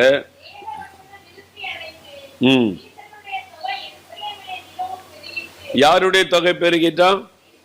யாருடைய தொகை பெருகிற்று? சீஷருடைய தொகை. 4ஆம் அதிகாரம் 31, 32ஆம் வசனத்துல விசுவாசிகளாகிய திரளான கூட்டத்தார் ஒரே இருதயத்தோடு இருந்தாங்க. இதே எருசலேம் பட்டணத்துல 4ஆம் அதிகாரத்துல விசுவாசிகளாய் இருந்தவர்கள் 6ஆம் அதிகாரத்தில் எப்படி மாறிட்டாங்க? சொல்லுங்க. சீஷராய் மாறிவிட்டார்கள். யோப்பா பட்டணத்திலே தொற்காள் என்கிற விசுவாசி இருந்தாள். அப்படி இருக்கா? யாரு? சீஷி இருந்தாள் அப்படின்னு வசனம் சொல்லுகிறது. நீங்க எப்ப சீஷியா மாற போறீங்க? விசுவாசிகளாவே இருக்கிறீங்க. ஆண்டவர் சொல்லுகிறார், விசுவாசியா இருந்தீங்கன்னா நீங்க ப்ரமோஷன் ஆகல. நீங்க சீஷரா மாறணும். சீஷரா மாறுவதென்றால் இயேசுவை பின்பற்றணும். ஆண்டவர் சொன்னார், ஒருவன் என்னை பின்பற்றி வர விரும்பினால் தன்னைத்தான் வெறுத்து தன் சிலுவை எடுத்துக்கொண்டு என்னை பின்பற்ற, சுயநலமில்லாமல் என்னை பின்பற்றணும். உலக நன்மைக்காக மாத்திரம் என்னை பின்பற்ற கூடாது. எனக்காக மரித்தவர், எனக்காக ரத்தம் சிந்தினவர், என் மீது உள்ள அன்பினால் தன்னை பலியாய் கொடுத்த அந்த இயேசுவுக்காகவே நான் வாழுகிறேன் என்று அவரை பின்பற்ற வேண்டும். இயேசு கிட்ட வந்தா எனக்கு இது தருவாரு அது தருவார் என்று உலக நன்மைக்காக அல்ல. இன்னும் எவ்வளவு காலம் உலக நன்மை மாத்திரம் தேடிக் கொண்டிருப்போம்? என்னை வெறுத்து நான் சிலுவை எடுத்துக்கொண்டு அவரை பின்பற்ற வேண்டும். அவரை பின்பற்றுவதென்றால் அவருடைய சீஷர்கள் சுவிசேஷத்தை அறிவிக்க வேண்டும். அப்போஸ்தலர் நடபடிகள்ல நம்ம பார்க்கிற 8ஆம் அதிகாரத்துல சிதறி போன எல்லாரும் சுவிசேஷம் அறிவித்தார்கள். நம்ம எத்தனை பேர் சுவிசேஷம் அறிவிக்கிறோம்? எத்தனை ஆத்மாக்களை கொண்டு வந்திருக்கிறோம்? ஒரு இந்து குடும்பம் 3 மாசத்துக்கு முன்னால் தான் ரட்சிக்கப்பட்டாங்க. இந்து குடும்பம். எந்த சர்ச்சை அவங்க போனதில்லை, ரட்சிக்கப்பட்ட பிறகு தான் சர்ச்சுக்கு போனாங்க. இந்த ஜெபிக்கலாம் நிகழ்ச்சியை பார்த்து இயேசுவை ஏற்றுக்கொண்டு ரட்சிக்கப்பட்டு கணவனு குடிப்பழக்கத்தில் இந்த ரட்சிக்கப்பட்டு அவளுக்கு ஒரு மகள் இருக்கிறாள். இப்போ நாங்கள் பக்கத்து சர்ச்சுக்கு போயிட்டோம், ஞானஸ்தானம் எடுத்துட்டோம், சர்ச்சுக்கெல்லாம் போகிறோம் அப்படின்னு சொல்லி அவங்க வந்து பேட்டி கொடுத்துருக்குறாங்க. அப்போ ஒரு வார்த்தை சொல்கிறாங்க, நீங்கள் டிவியில் ஊழியம் செய்யணும், சுவிசேஷம் அறிவிக்கணும், எல்லா கிறிஸ்தவர்களையும் தெருவில் இறங்கி போய் கைப்பறுதி கொடுத்து இயேசுவை பற்றி சொல்லுங்கள், குடும்பம் குடும்பமாக போங்க அப்படின்னு சொன்னதுனால நானும் என் கணவரும் என் மகளும் ஊழியம் செய்கிறோம். இப்போ தான் ரட்சிக்கப்பட்டவங்க 3 மாதத்துக்கு முன்னால். நீங்கள் ரட்சிக்கப்பட்டு எத்தனை வருஷம் ஆகுது? என்ன பண்ணுறீங்க? பாஸ்டர் எல்லாம் சுவிசேஷ அறிவிக்க எல்லாம் வாங்கன்னு கூப்பிட்டா 4 பேர் வந்து நிற்கிறீங்க. மற்றவங்கெல்லாம் என்ன பண்ணுறீங்க?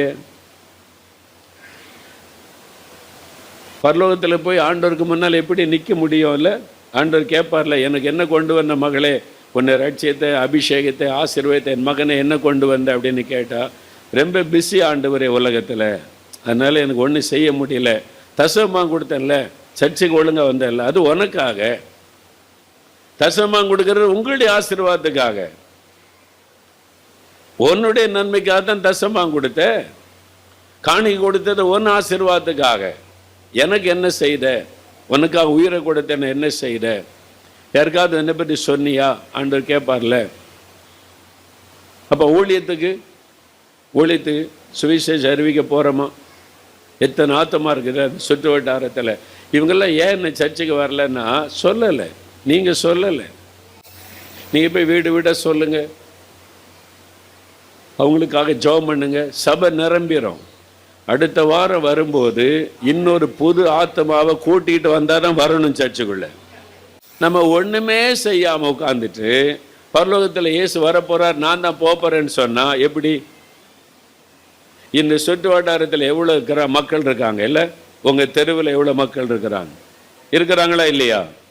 நீங்கள் இயேசுக்கு ஒன்றுமே செய்யாமல் இயேசு உனக்கு ஒன்றுமே செய்ய மாட்டேங்கிறாருன்னு சொன்னால் என்ன அர்த்தம்?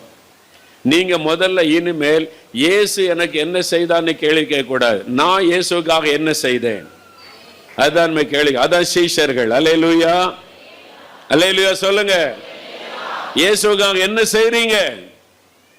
இன்னைக்கு போய் மத்தியானம் சாப்பிட்டு கொஞ்சம் ரெஸ்ட் எடுத்துட்டு 3 மணிக்கு தெருவில் இறங்கிடணும். கைப்பறுதியெல்லாம் பாஸ்டர் தருவாங்க, வாங்கிட்டு வீடு வீடாக போய் இயேசுவை பற்றி சொல்லணும். ஆமேன். பக்கத்தில் தான் சர்ச் இருக்குது, வாங்க உங்களுக்கு ஆசீர்வாதம் அப்படின்னு சொல்லணும். வாலிபர்கள் சொல்லணும், சின்ன பிள்ளைகள் சொல்லணும், எல்லாருமே ஊழியம் செய்யணும், எல்லாருமே இயேசுவை பற்றி அறிவிக்கணும். ஆமேன் சொல்லுங்க. அல்லேலூயா. நான் ஊழியத்துக்கு பழகினது மதுரையில் நரிமேட்டில் அசம்பிளிஸ் ஆஃப் காட் சபை. பாஸ்டர் ஸ்டீஃபன் ஐயான்னு ஒரு ஐயா இருந்தாங்க, நல்ல ஒரு தெய்வ மனிதர்.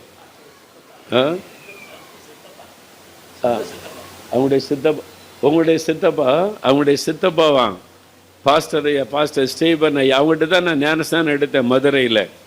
அப்போ அந்த சர்ச்சுக்கு போவேன் நான். காலையில் போனால் ஆராதனை, நல்லா அந்த ஆராதனை அவ்வளோ மகிமையாக இருக்கும். மத்தியானம் 12 மணிக்கு தான் ஆராதனை முடியும். அப்புறம் உடனே 2 மணிக்கு எல்லாம் வாலிபர்கள் எல்லாம் 2 மணிக்கு வந்துடுங்க சொல்லிடுவாங்க பாஸ்டர் ஐயா. வேகமாக ஓடி வேகமாக சாப்பிட்டு 2 மணிக்கு எல்லாம் சர்ச்சுக்கு வந்தால் பெருங்கூட்டம் இருப்போம், 50 பேர் 60 பேர் வாலிபர்களே. அவங்க கூப்பிட்டு 2 டீமாக பிரித்து 2 டீம், ஒரு டீம் இந்த பக்கம் போங்க, ஒரு டீம் இந்த பக்கம் போங்க அப்படின்னு சொல்லி, எனக்கு அப்போ பிரசங்கெல்லாம் தெரியாது, நான் அப்போ தான் புதுசாக அபிஷேகம் பெற்றிருக்கிறேன். நான் கூடவே போவேன். நான் எப்படி பிரசங்கம் பண்ணுறாங்க, எப்படி ஜெபிக்கிறாங்க, ட்ராக்ஸ் எல்லாம் கையில் வச்சுருப்பேன். போய் பின்னால் நின்று ஜெபம் பண்ணிக்கிட்டே இருப்பாங்க. பிரசங்கம் பண்ணுறதெல்லாம் கேட்டேன், தெரு பிரசங்கம். அங்கே தான் நான் பழகினேன். ஓ, இப்படிலாம் பேசணும், இப்படிலாம் இயேசுவை பற்றி சொல்லணும் அப்படின்பதை நான் கற்றுக்கொண்டேன். வாரம் 3 மணிக்கு போனால் 6 மணிக்கு 6:30 மணிக்கு தான் வருவோம். மாலை ஆராதனைக்குள்ளே சர்ச்சுக்கு வந்துடுவோம். மறுபடி மாலை ஆராதனை நடைபெறும். ஞாயிற்றுக்கிழமை ஆனால் நாள் முழுவதும் சர்ச்சு தான், காலையிலிருந்து ராத்திரி வரைக்கும். அல்லேலூயா சொல்லுங்க. நீங்கள் 2 மணி நேரம் உட்காந்துட்டு அதோட சலாம் போட்டு அடுத்த வாரம் வர்றோம் பாஸ்டர் அப்படின்னு போயிடுறீங்க. அப்போ என்ன இருக்குது நமக்கு? ஒரு தேவனுடைய ஊழியம், தேவனுடைய சபையோட என்ன அட்டாச்மெண்ட் இருக்குது நமக்கு? யோசித்து பாருங்க, என்ன செய்கிறோம்? இயேசுக்காக நம்ம என்ன செய்கிறோம்? செய்யணும்ல. நீங்களாம் வந்து கேட்கணும், பாஸ்டர் நாங்கள் 4 வாலிபர்கள் சேர்ந்து ஊழியம் செய்யலாம்னு நினைக்கிறோம், எங்களுக்கு ஆலோசனை கொடுத்து ஜெபம் பண்ணி அனுப்புங்க. நீங்களாம் கேட்கணும். வாலிப பிள்ளைகள் ஊழியம் செய்யணும். எங்கள் சர்ச்சு சிஎஸ்ஐ சர்ச்சு தான், நால்மாடியில் இருக்குல்ல தாய் சபை. ஒரு நாள் எல்லாம் ஆராதனை நடக்குது. ஆவியானவர் பலமாக இறங்கினார். சில வருஷத்துக்கு முன்னே இறங்கி ஆவியானவர் தீர்க்க தரிசனமாக பேசுகிறார்.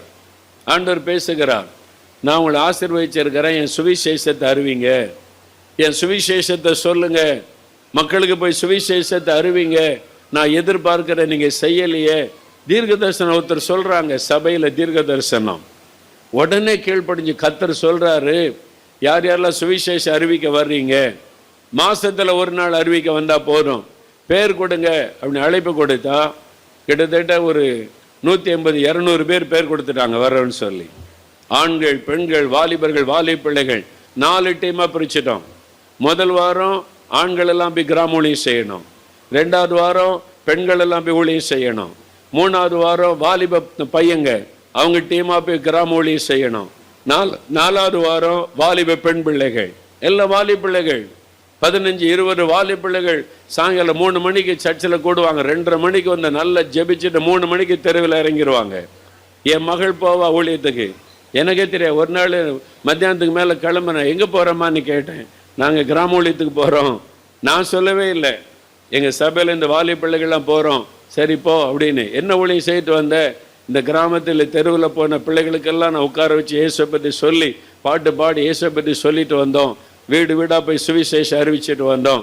இவங்க போய் ஊழியம் செய்த எல்லா கிராமத்தில் இருந்தும் இன்னைக்கு எங்கள் சர்ச்சுக்கு ஆத்துமாக்கள் வர ஆரம்பிச்சிட்டாங்க. ஊழியம் செய்யணும்ல. வாலி பிள்ளைகள் பேரண்ட்ஸ் நிறைய தாய்மார், வாலி பிள்ளை நீலாம் வெளியே போகக்கூடாது, ஆனால் அமெரிக்காவுக்கு வேலை செய்யணும் அனுப்பிடுவீங்க. ஐடி, என் பிள்ளைக்கு அமெரிக்காவில் வேலை, இங்க இருந்து அதுக்கெல்லாம் அனுப்பிடுறீங்க வாலி பிள்ளைய. பக்கத்து தெருவில் சுவிசேஷம் அறிவிக்கிற நீ வாலி பிள்ளை போகக்கூடாது. நான் சொல்ல, வாலி பிள்ளைகள் தான் நிறைய ஊழியம் செய்யணும். நீங்க ஊழியம் செய்தால் உங்களுடைய எதிர்கால ஆசீர்வாதமா இருக்கும். அதனால வாலி பிள்ளைகள் இங்க நிறைய வாலி பிள்ளைகள் இருக்காங்க. உங்களை மாதிரி இப்ப ஊழியம் செய்ய யாராலும் முடியாது. இன்னைக்கு நீங்க ஒரு 10-15 வாலி பிள்ளைகள் தெருவில் இறங்கி ஊழியம் செய்து பாருங்க, ஒருத்தரும் தடுக்க மாட்டான். அதனால பிள்ளைகளை ஜெபம் பண்ணி அனுப்புங்க. அல்லேலூயா சொல்லுங்க. ஊழியம் செய்யாம என்ன பிள்ளை, ஊழியம் செய், சுவிசேஷம் அறிவி, கர்த்தர் நல்ல வாழ்க்கை அமைச்சு தருவார் அப்படி சொல்லுங்க. எல்லாரையும் பிள்ளைகளை ஊழியத்துக்கு அனுப்ப பழக்கணும். அல்லேலூயா சொல்லுங்க. இயேசு வரப்போகிறான். இனி காலம் இல்லை. எவ்வளவு சுவிசேஷத்தை தீவிரமா அறிவிக்க முடியுமோ அறிவிக்கணும். குட்டி பிள்ளைகள் ஊழியம் செய்யணும். சின்ன பிள்ளைகள்லாம் கூட அவங்கள்ட்ட டிராக்ஸ் கொடுங்க, அழகா ஓடி ஓடி போய் டிராக்ஸ் கொடுத்து இயேசு ஒன்றை நேசிக்கிறான்னு சொல்லிடுவாங்க. அல்லேலூயா. அதனால எல்லாரும் சுவிசேஷம் அறிவிக்கணும். ஜெபத்தை தீவிரப்படுத்துங்க. ஜெபத்தை, ஊழியத்தை, சுவிசேஷத்தை அறிவிக்க அர்ப்பணித்துக் கொள்ளுங்க. திரளான ஆத்துமாக்கள் வரணும். இந்த சர்ச்சில் ஞாயிற்றுக்கிழமை காலையிலேருந்து ராத்திரி வரைக்கும் ஆராதனை நடந்துக்கிட்டே இருக்கணும். 2 மணி நேரத்துக்கு ஒரு ஆராதனை நடந்துக்கிட்டே இருக்கணும். ஆத்துமாக்கள் வந்து கொண்டே இருக்கணும். அல்லேலூயா. ஆமாம், நான் சவுத் கொரியா எழுப்புதலை பார்த்தேன். தென்கொரியாவில் டாக்டர் பாலியங்க சர்ச்சுக்கு ஆராதனைக்கு போனால் 25,000 பேர் உட்கார்ற மெயின் சாங்சுவரி, பக்கத்தில் ஹால் எல்லாம் சேர்த்து 50,000 பேர். ஒரு ஆராதனையில் 50,000 ஆத்மா உட்கார முடியும். நாங்கள் ஆராதனை 2 மணி நேரம் ஆராதனை முடிச்சுட்டு வெளியே வந்தால் வெளியே 50,000 பேர் காத்து நிற்கிறாங்க கையில் பைபிளோட. 5 நிமிஷத்தில் மறுபடி சர்ச்சை நிரம்பி விடுகிறாரு. அந்த ஆராதனை முடிஞ்சால் அடுத்த 50,000 பேர் வந்துடுறாங்க. சர்ச்சுக்கு முன்னால் காத்து நிற்கிறாங்க ஜனங்கள், ஆத்துமாக்கள். 7 ஆராதனை நடந்துக்கிட்டே இருக்குது. அதே மாதிரி இங்கே நடக்கணும். அல்லேலூயா சொல்லுங்க. உள்ள இவ்வளோ பேர் உட்கார்ந்துருந்தா அடுத்த ஆராதனைக்கு வெளியில் இவ்வளோ பேர் காத்திருக்கணும். அதான் எழுப்புதல். இந்த எழுப்புதலை பார்க்க விரும்புகிறீங்களா? நான் விரும்புகிறேன். ஆண்டவரே, இந்த எழுப்புதல் எங்கள் சபையில், எங்கள் பட்டணத்தில் வரணும். உம்முடைய வருகையில் நான் மகிழ்ச்சியோடு வந்து நிற்கிறதற்கு நான் இனிமேல் தீவிரமாக ஜெபிக்கணும், சுவிசேஷம் அறிவிக்கணும் என்று நம்ம அர்ப்பணித்து ஜெபிக்க போகிறோம். எல்லாம் எழுமின்னுங்க, எல்லாரும் எழுந்துருங்க. ஆண்டவருடைய சமூகத்தில் நம்ம எழுந்து நின்று ஜெபிக்க போகிறோம். Thank you Lord. மக்கு நன்றி. ஆண்டவருடைய காலத்தை நிதானியுங்கள். இந்த காலம் கடைசி காலம். இந்த காலம் வருகையின் காலம். இந்த காலம் உலகத்தின் முடிவின் காலம். ஆண்டவருடைய வருகை மிக மிக மிக மிக சமீபமாகிவிட்டாரு. உன் தேவனை சந்திக்க ஆயத்தப்படு. ஆண்டவரை சந்திக்க நீங்க ஆயத்தமா? ஆண்டவர் எதிர்பார்க்கிற பரிசுத்தம் உங்களுக்குள்ள இருக்குதா? தேவ சித்தத்தை மாத்திரம் உடைய வாழ்க்கையில நிறைவேற்றுகிறீர்களா? ஆண்டவருக்குள்ள நிலைச்சிருக்கிறீங்களா அல்லது முறுமுறுத்து கொண்டு இருக்கிறீங்களா? யோசித்து பாருங்க. இன்றைக்கு ஆண்டவருடைய சமூகத்தில் நின்று, ஆண்டவரே நீர் வரும் பொழுது மகிழ்ச்சியோடு நான் உம்மை சந்திக்க வேண்டும், உம்முடைய வருகையிலே நான் காணப்பட வேண்டும், அதற்கேற்ற பரிசுத்தம் எனக்கு வேண்டும். எல்லாரும் ஒரு நிமிடம் இருதயத்தில் கை வைத்து, நீர் விரும்புகிற பரிசுத்தம் எனக்குள்ளே காணப்பட வேண்டும். என் ஆவி ஆத்மா சரீரத்தை நான் ஒப்பு கொடுக்கிறேன். என் ஆவி ஆத்மா சரீரத்தில் பரிசுத்தம் பரிசுத்தம் பரிசுத்தம். ஜெபம்னுங்க ஜெபம்னுங்க. என் பேச்சிலே பரிசுத்தம், என் பார்வையிலே பரிசுத்தம், என் செய்கையிலே பரிசுத்தம், என் குடும்பத்துக்குள்ளே பரிசுத்தம். ஆண்டவரே பரிசுத்தத்துக்காக ஒப்பு கொடுக்கிறேன். நான் இன்னும் பரிசுத்தமாகணும், இன்னும் பரிசுத்தமாகணும்.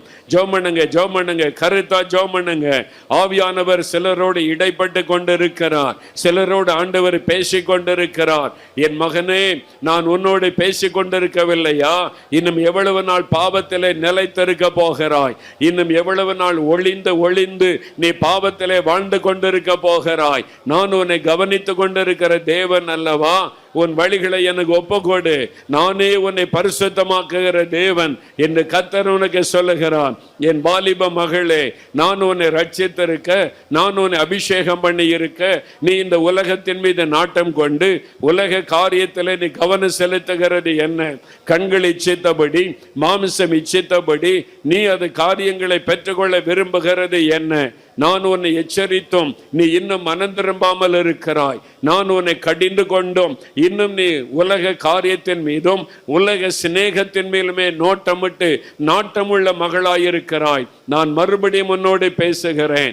நீ அந்த கண்ணியிலிருந்து விடுபட வேண்டும். அந்த கண்ணியில் நீ அகப்பட்டு கொள்ள கூடாது. நான் உன்னை ரட்சித்தது நோக்கம் உண்டல்லவா? நான் உன்னை பாதுகாக்கிற தேவன் அல்லவா? நீ அந்த கண்ணில் அகப்பட்டால் சாத்தான் உன் வாழ்க்கையை நாசமாக்கி விடுவான் என்று எனக்கு தெரியும். அது உனக்கு வேண்டாம் மகளே. நான் உன்னோடு பேசிக்கொண்டிருக்கிறேன். இன்றைக்கு உன்னை ஒப்புக்கொடு, நான் உனக்கு விடுதலை தருவேன். அந்த கண்ணியை நான் தெரிபட்டு போக பண்ணுவேன். நீ பயப்படாதே, உன்னை ஒப்புக்கொடு, நான் உனக்கு விடுதலை கொடுத்து நடத்துவேன் என்று கர்த்தர் உன்னோடு பேசுகிறான். ஒப்புக்கொடுங்க ஒப்புக்கொடுங்க. என் மகளே, நான் உனக்கு கொடுத்த உன் கணவரை அசட்டை பண்ணாதே. நான் உனக்கு தலையாக கொடுத்திருக்கிறேன். அற்பமாக பேசாதே, நீ எதிர்த்து பேசி உள்ளத்தை காயப்படுத்தாதே. நான் இனி உன் சமூகத்தில் உன்னை தாழ்த்து, நான் உன் கணவரை ரட்சித்து நான் அவரை சாட்சியாய் நிறுத்துவேன். உன் கணவர் மூலமாய் நான் மகிமைப்படுவேன். உன்னை ஒப்புக்கொடேன். உன் வாயின் வார்த்தைகளை குறித்து ஜாக்கிரதையாயிரு. உன் வாயின் வார்த்தைகளினால் நீ காயப்படுத்துகிறாயே, அந்த பாவத்தை விட்டு மனம் திரும்பி என்று கர்த்தர் உங்களுக்கு சொல்லுகிறார். தகப்பனே, உம்முடைய பிரசன்னத்திற்காய் நன்றி. எனக்கு அன்பான வாலிப மகளே, உன் தாயினுடைய உள்ளத்தை துக்கப்படுத்தினது போதும். உன் தாயை நீ அசட்டை பண்ணினது போதும். உன் வார்த்தையினால் உன் தாயை நீ கண்ணீர் வடிக்க வைத்தது போதும். இனிமேல் நான் அமைதியாயிருக்க முடியாது. நீ மனம் திரும்பு, நீ மனம் திரும்பு. உன் தாயினுடைய உள்ளத்தை துக்கப்படுத்தாதே. உன் வழிகளை எனக்கு ஒப்புக்கொடு என்று கர்த்தர் உனக்கு சொல்லுகிறார். இன்றைக்கு உன்னுடைய வழிகளை ஒப்புக்கொடு மகளே, ஒப்புக்கொடு மகளே. எனக்கு அன்பான வாலிப மகனே, தாயின் கர்ப்பத்திலேயே நீ எனக்கு ஒப்பு கொடுக்கப்பட்ட மகன். உன் தாய் சொல்லவில்லையா, நான் உன்னை கர்ப்பத்தில் இருக்கும் பொழுதே ஊழியத்துக்கு ஒப்பு கொடுத்தேன் என்று உன் தாய் சொன்னார்களே? ஆனால் நீ இன்னும் ஊழியத்திற்கு அர்ப்பணிக்காமல் இருக்கிறாய். இன்னும் உன் மனம் போல வாழ்ந்து கொண்டிருக்கிறாய். நீ விரும்புகிறதையே செய்ய நினைக்கிறாய். நானோ உன்னை குறித்து பெரிய திட்டம் வைத்திருக்கிறேன். உன் தாயினுடைய அர்ப்பணிப்பை நான் ஏற்றுக்கொண்டேன். இனி எவ்வளவு காலம் நீ அமைதியாய் அசட்டை பண்ணுவாய்? உன் வழிகளை எனக்கு ஒப்புக்கொடு, எனக்கு ஒப்புக்கொடு. நான் உன்னை பயன்படுத்தட்டும். நீ எனக்கு வேண்டும். நான் உன்னை தெரிந்து கொள்ளவில்லையா? நீ என்னை ஏற்றுக்கொள்ள, என்னுடைய சமூகத்தில் உன்னை அர்ப்பணிக்க இன்றைக்கு நீ ஒப்பு கொடுப்பாயானால் புதிய இருதயத்தை உனக்கு தருவேன். புதிதான ஆவியை உனக்குள்ளே கட்டளை இடுவேன். நானே உன்னை பயன்படுத்தி என் மகிமையை விளங்க பண்ணுவேன் என்று கர்த்தர் உனக்கு சொல்லுகிறார். வாலிபனே, ஆண்டவரே, உம்முடைய பிரசன்னத்திற்காக நன்றி, உம்முடைய பிரசன்னத்திற்காக நன்றி. ஆண்டவருடைய மகிமையின் பிரசன்னம் இந்த இடத்தை ஆட்கொள்ளுகிறார். அநேகர் மேல் ஆவியானவர் பனியை போல இறங்கி கொண்டிருக்கிறார். இருதயத்தில் ஆவியானுடைய வல்லமை இறங்கி கொண்டே இருக்கிறாரு. என் மகளே, உன்னுடைய பெற்றோருக்காக நீ பண்ணின ஜெபத்தை நான் கேட்டேன்.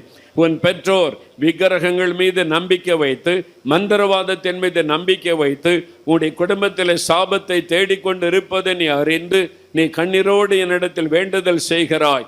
என் பெற்றோர் அதிலிருந்து மனம் திரும்ப வேண்டுமே என்று உன் நிமித்தம் உன் குடும்பத்துக்கு நான் இரக்கம் செய்கிறேன். உன் நிமித்தம் உன் குடும்பத்தின் மீது நான் கிருபை பாராட்டுகிறேன். உன் நிமித்தம், உன் ஜபத்தின் நிமித்தம் என்னை உன் பெற்றோருக்கு வெளிப்படுத்தி அவர்களை இந்த விக்கிரகத்தின் பிடியில் இந்த விடுதலையாக்கி எனக்கு சாட்சியாக நிறுத்துவேன். உன் ஜபம் கேட்கப்பட்டது மகளே. வெகு நாள் என்னிடத்தில் பண்ணுகிற ஜபம், நீ அந்தரங்கத்தில் கண்ணீர் வடிக்கிற உன் கண்ணீர் என் சமூகத்தில் துருத்தியில் வைக்கப்பட்டிருக்கிறது. நான் பதில் கொடுக்கிற வேளை வந்துவிட்டது. நீ பயப்படாதே. அவர்கள் ரட்சிக்கப்பட்டு எனக்கு சாட்சிகளாக எழும்புவதை உன் கண்கள் காணும். உன்னுடைய ஜெபம் கேட்கப்பட்டது. கர்த்தரப்படி செய்கிறதற்காக நன்றி. உமக்கு நன்றி. நீர் எங்கள் மத்தியிலே பிரசன்னமாகி கிரியை செய்து கொண்டிருக்கிற அன்பிற்காக உமக்கு நன்றி. என் மகளே, உன் பலவீனத்திற்கு மத்தியிலும் நீ எனக்கென்று செய்கிற ஊழியத்தை நான் மறந்து விடவில்லை. உன் பலவீனத்திற்கு நடுவிலும் உன்னால் முடிந்த ஊழியத்தை நீ செய்து கொண்டு வருவதையும் நீ ஆத்துமாக்களுக்கு என்னை குறித்து அறிவித்து வருகிறதையும் நான் மறந்து விடாத தேவன். இதோ உன் சரீரம் வியாதியினால் பலவீனப்பட்டு இன்றைக்கு நீ மிகுந்த மனவேதனையோடு என் சமூகத்தில் வந்திருக்கிறாய் அல்லவா? பொல்லாத சாத்தான் உன் சரீரத்தை பலவீனப்படுத்தி உன்னை முடக்கி விடும்படி அந்த கொடிய நோயை உன் சரீரத்தில் கொண்டு வந்தான். இப்பொழுது என் கரத்தை நீட்டி உன்னை தொடுகிறேன். இன்றைக்கு அந்த வியாதி உன்னை விட்டு விலகுகிறது. இயேசுவின் நாமத்தில் இந்த வியாதி விலகுகிறது. நீ பயப்படுகிற இந்த பொல்லாத வியாதி விலகுகிறது. அந்த கட்டுகள் அறுக்கப்படுகிறது. அவைகள் மறைந்து போகிறது. நீ புது பலனோடு என் ஊழியத்தை செய்வாய். அந்த கிருபையை நான் உனக்கு தருகிறேன். கர்த்தரப்படி செய்கிறதற்காய் ஸ்தோத்திரம். விடுதலை தந்து விட்டதற்காக உமக்கு நன்றி. உமக்கு ஸ்தோத்திரம் ஆண்டவரே. பின்னால் நிற்கிற ஒரு சகோதரி, உங்களுடைய கால்கள் பலவீனப்பட்டு முழங்காலில் உண்டான வீக்கம், முழங்கால் வீங்கி முழங்கால் படியிட்டு ஜெபிக்க முடியலையே என்ற வேதனையோடு நீ வந்திருக்கிறாய் மகளே. நீ முழங்காலிலே நின்று நீ என் சமூகத்தில் பல மணி நேரம் ஜெபித்த ஜெபங்கள் என் சமூகத்தில் நினைப்பூட்டுதலாக எப்பொழுதும் இருக்கிறது. இதோ உன் கால்கள் பலவீனப்பட்டு முழங்கால் வீக்கத்தோட என் சமூகத்தில் வந்து நிற்கிறாய். அதற்கு மத்தியிலும் முடிந்த அளவு அந்த வீங்கின வலி உள்ள முழங்காலோடு நீ முழங்கால் படியிட்டு ஜெபிக்கிறதை நான் கவனித்தேன். அது நிமித்தம் இப்பொழுது என்னுடைய வல்லமை உன் முழங்காலில் இறங்குகிறது. உன் முழங்காலில் என் வல்லமை இறங்குகிறது. உன்னுடைய முழங்காலை புதிய முழங்காலாய் மாற்றுகிறேன். மான்களின் கால்களை போல உன் கால்களை பலப்படுத்துகிறேன். இயேசுவின் நாமத்தில் அந்த வீக்கம் மறைகிறது, வலி மறைகிறது. நான் உன்னை குணமாக்கி இருக்கிறேன். நீ போய் ஜெபம் பண்ணு. நீ முழங்கால் யுத்தம் பண்ணு. உன்னுடைய முழங்கால் ஜெபம் எனக்கு பிரியம் என்பதை அறிந்து கொள். நீ நடுராத்திரியிலே ஜெபிக்கிற ஜெபம் எனக்கு மிகவும் பிரியமான ஜெபம். நான் உன்னை பலப்படுத்தி அனுப்புகிறேன். உன் குடும்பத்தில் எத்தனையோ நெருக்கங்கள் வந்த போதிலும் நீ அதையெல்லாம் ஒதுக்கி வைத்துவிட்டு என் இருதயத்திற்கு ஏற்ற ஜெபத்தை செய்தபடியால் இன்று முதல் உன் குடும்பத்தை நான் ஆசீர்வதிக்கிறேன். உன் குடும்பத்தில் இருக்கிற பண கஷ்டங்களும் உன் குடும்பத்தில் இருக்கிற வறுமைகளும் என் நாமத்து நிமித்தம் நான் மாற்றி போடுகிறேன். இனி செழிப்பையும் நன்மைகளையும் உன் குடும்பத்தில் நீ காண்பாய் என்று கர்த்தர் உங்களுக்கு சொல்லுகிறதற்காக ஆண்டவருக்கு ஸ்தோத்திரம் உண்டாவதாக. கர்த்தர் அப்படியே செய்வீராக. எனக்கு அன்பான வாலிப மகளே, உன் இளம் வயதில் உன்னை எனக்கு நீ ஒப்பு கொடுத்தாய்.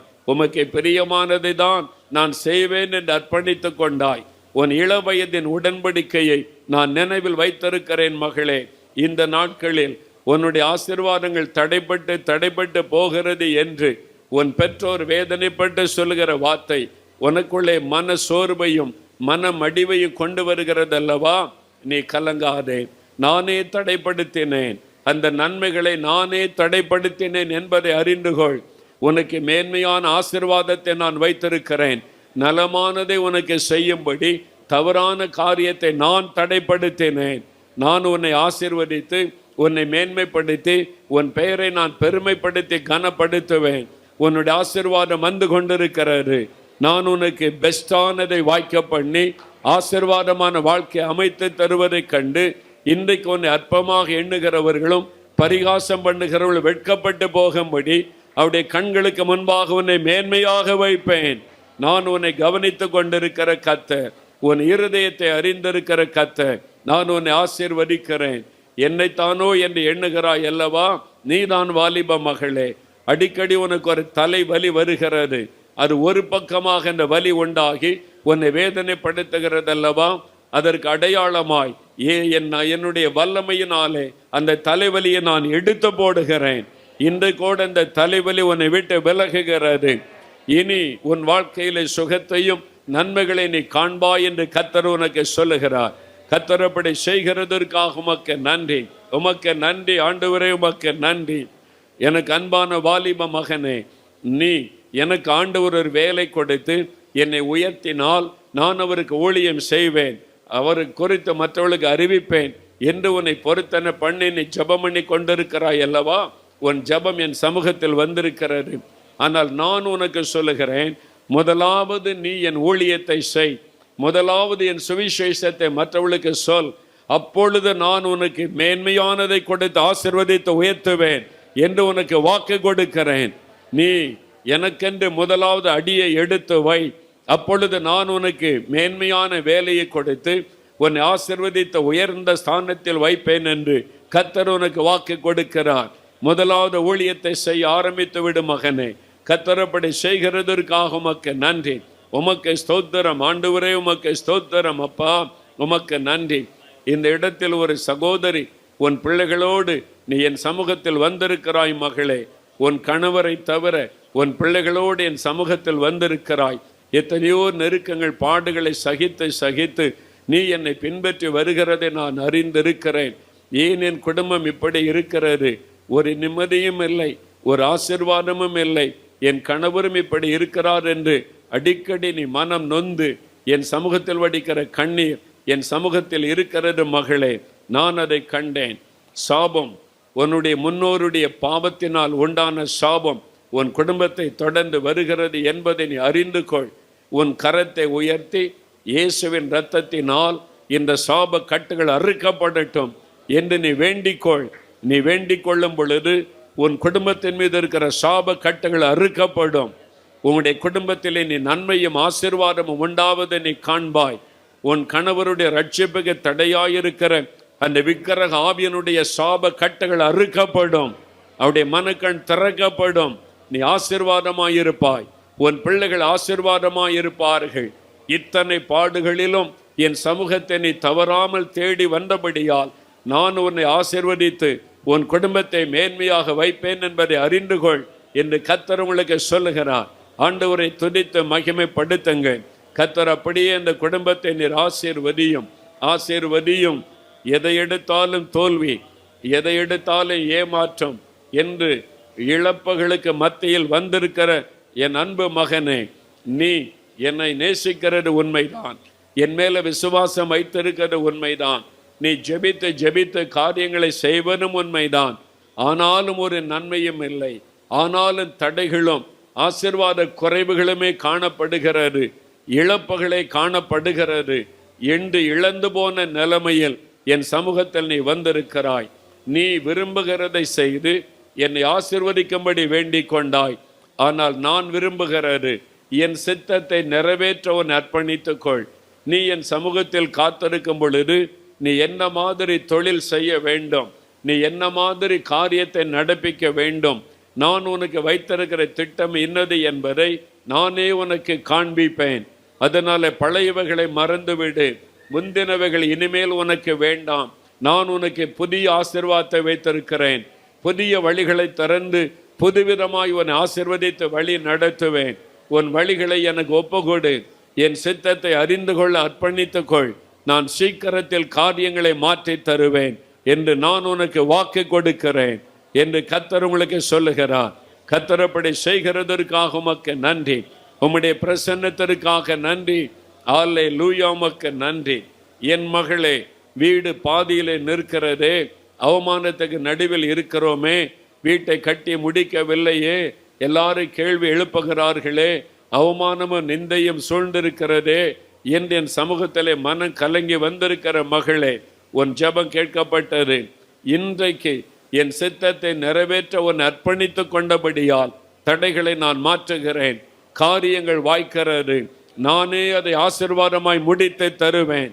நீ அந்த வீட்டிலே மகிழ்ச்சியோடு குடியிருக்கவும், என் பிரசன்னம் அந்த இடத்தை நிரப்பவும் நான் உன்னை ஆசீர்வதித்து அனுப்புகிறேன் என்று கர்த்தர் உங்களுக்கு சொல்லுகிறார். கர்த்தர் அப்படி செய்கிறதற்காக உமக்கு நன்றி, உமக்கு நன்றி. ஹல்லேலூயா, உமக்கு ஸ்தோத்திரம் ஆண்டவரே, உமக்கு நன்றி. என் அன்பு மகளே, நீ ஒவ்வொரு நாளும் நடு இரவு நேரத்தில் என் சமூகத்தில் நின்று நீ மன்றாடி ஜெபிக்கிற அந்த ஜெபம் நான் கவனித்து கொண்டிருக்கிறேன். ஒவ்வொரு நாள் நடு இரவும் நீ என் சமூகத்தில் நின்று தேசத்திற்காகவும் மற்றவர்களுக்காகவும் மன்றாடி நீ ஜெபம் பண்ணி கொண்டிருக்கிறாய். அந்த ஜெபங்கள் என் சமூகத்தில் வந்திருக்கிறது. நீ பரலோகத்திற்கு வரும்போது அதனுடைய பலனையும் ஆசீர்வாதத்தை நீ கட்டாயமாய் காண்பாய். இந்த பூமியிலும் உன் நிமித்தம், உன்னுடைய ஜெபத்தின் நிமித்தம் உன் சந்ததி ஆசீர்வதிக்கப்பட்டிருக்கும்.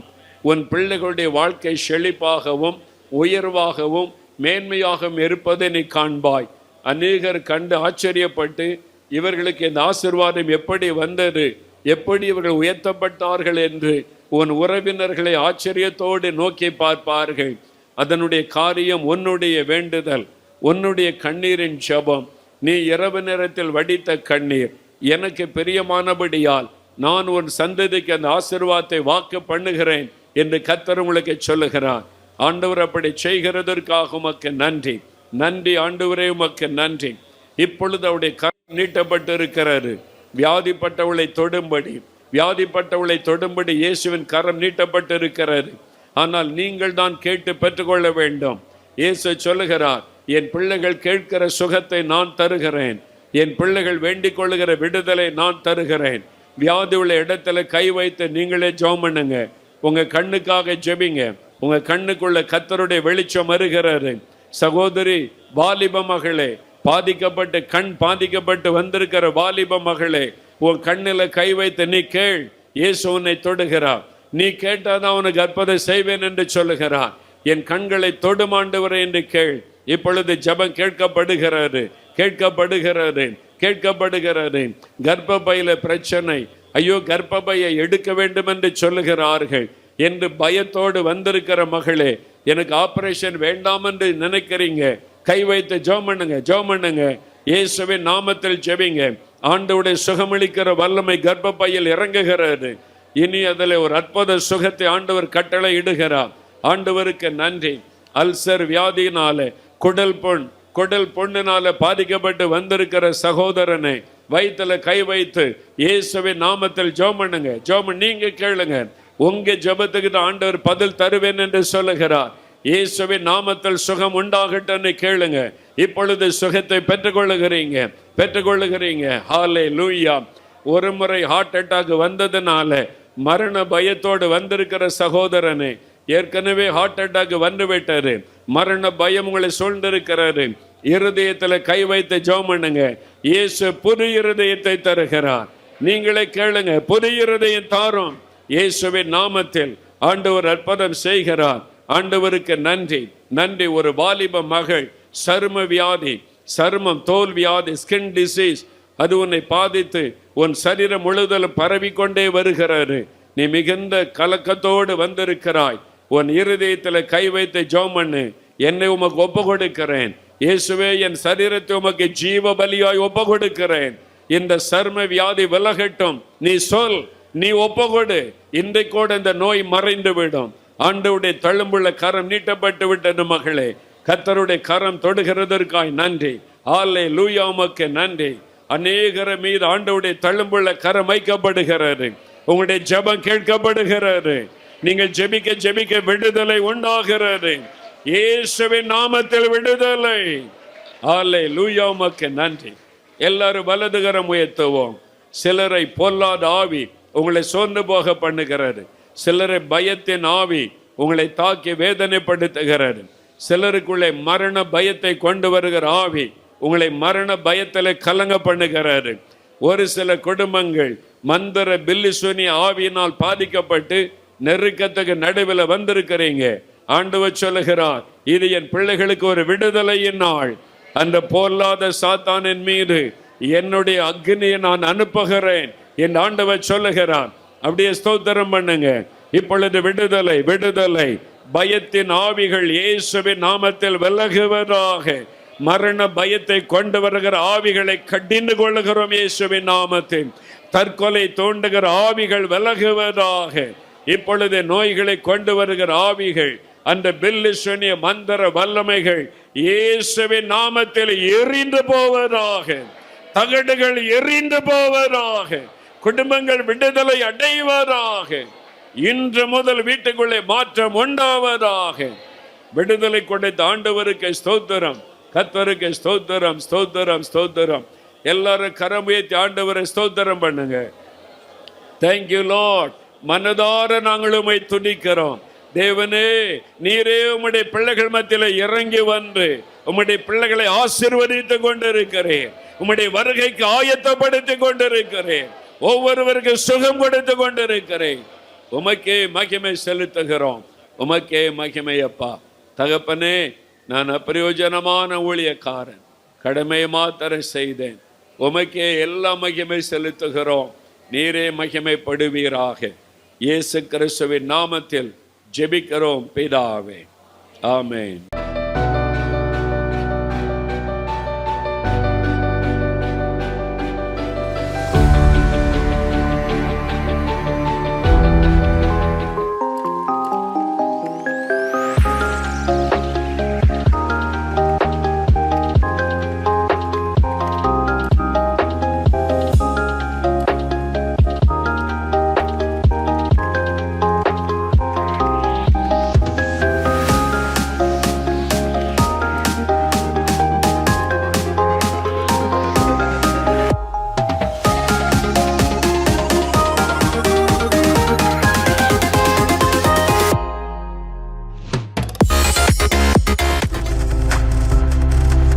நீங்கள் பார்த்து கொண்டிருப்பது உங்கள் ஜாய் டிவி. உங்கள் துக்கம் சந்தோஷமாய் மாறும்.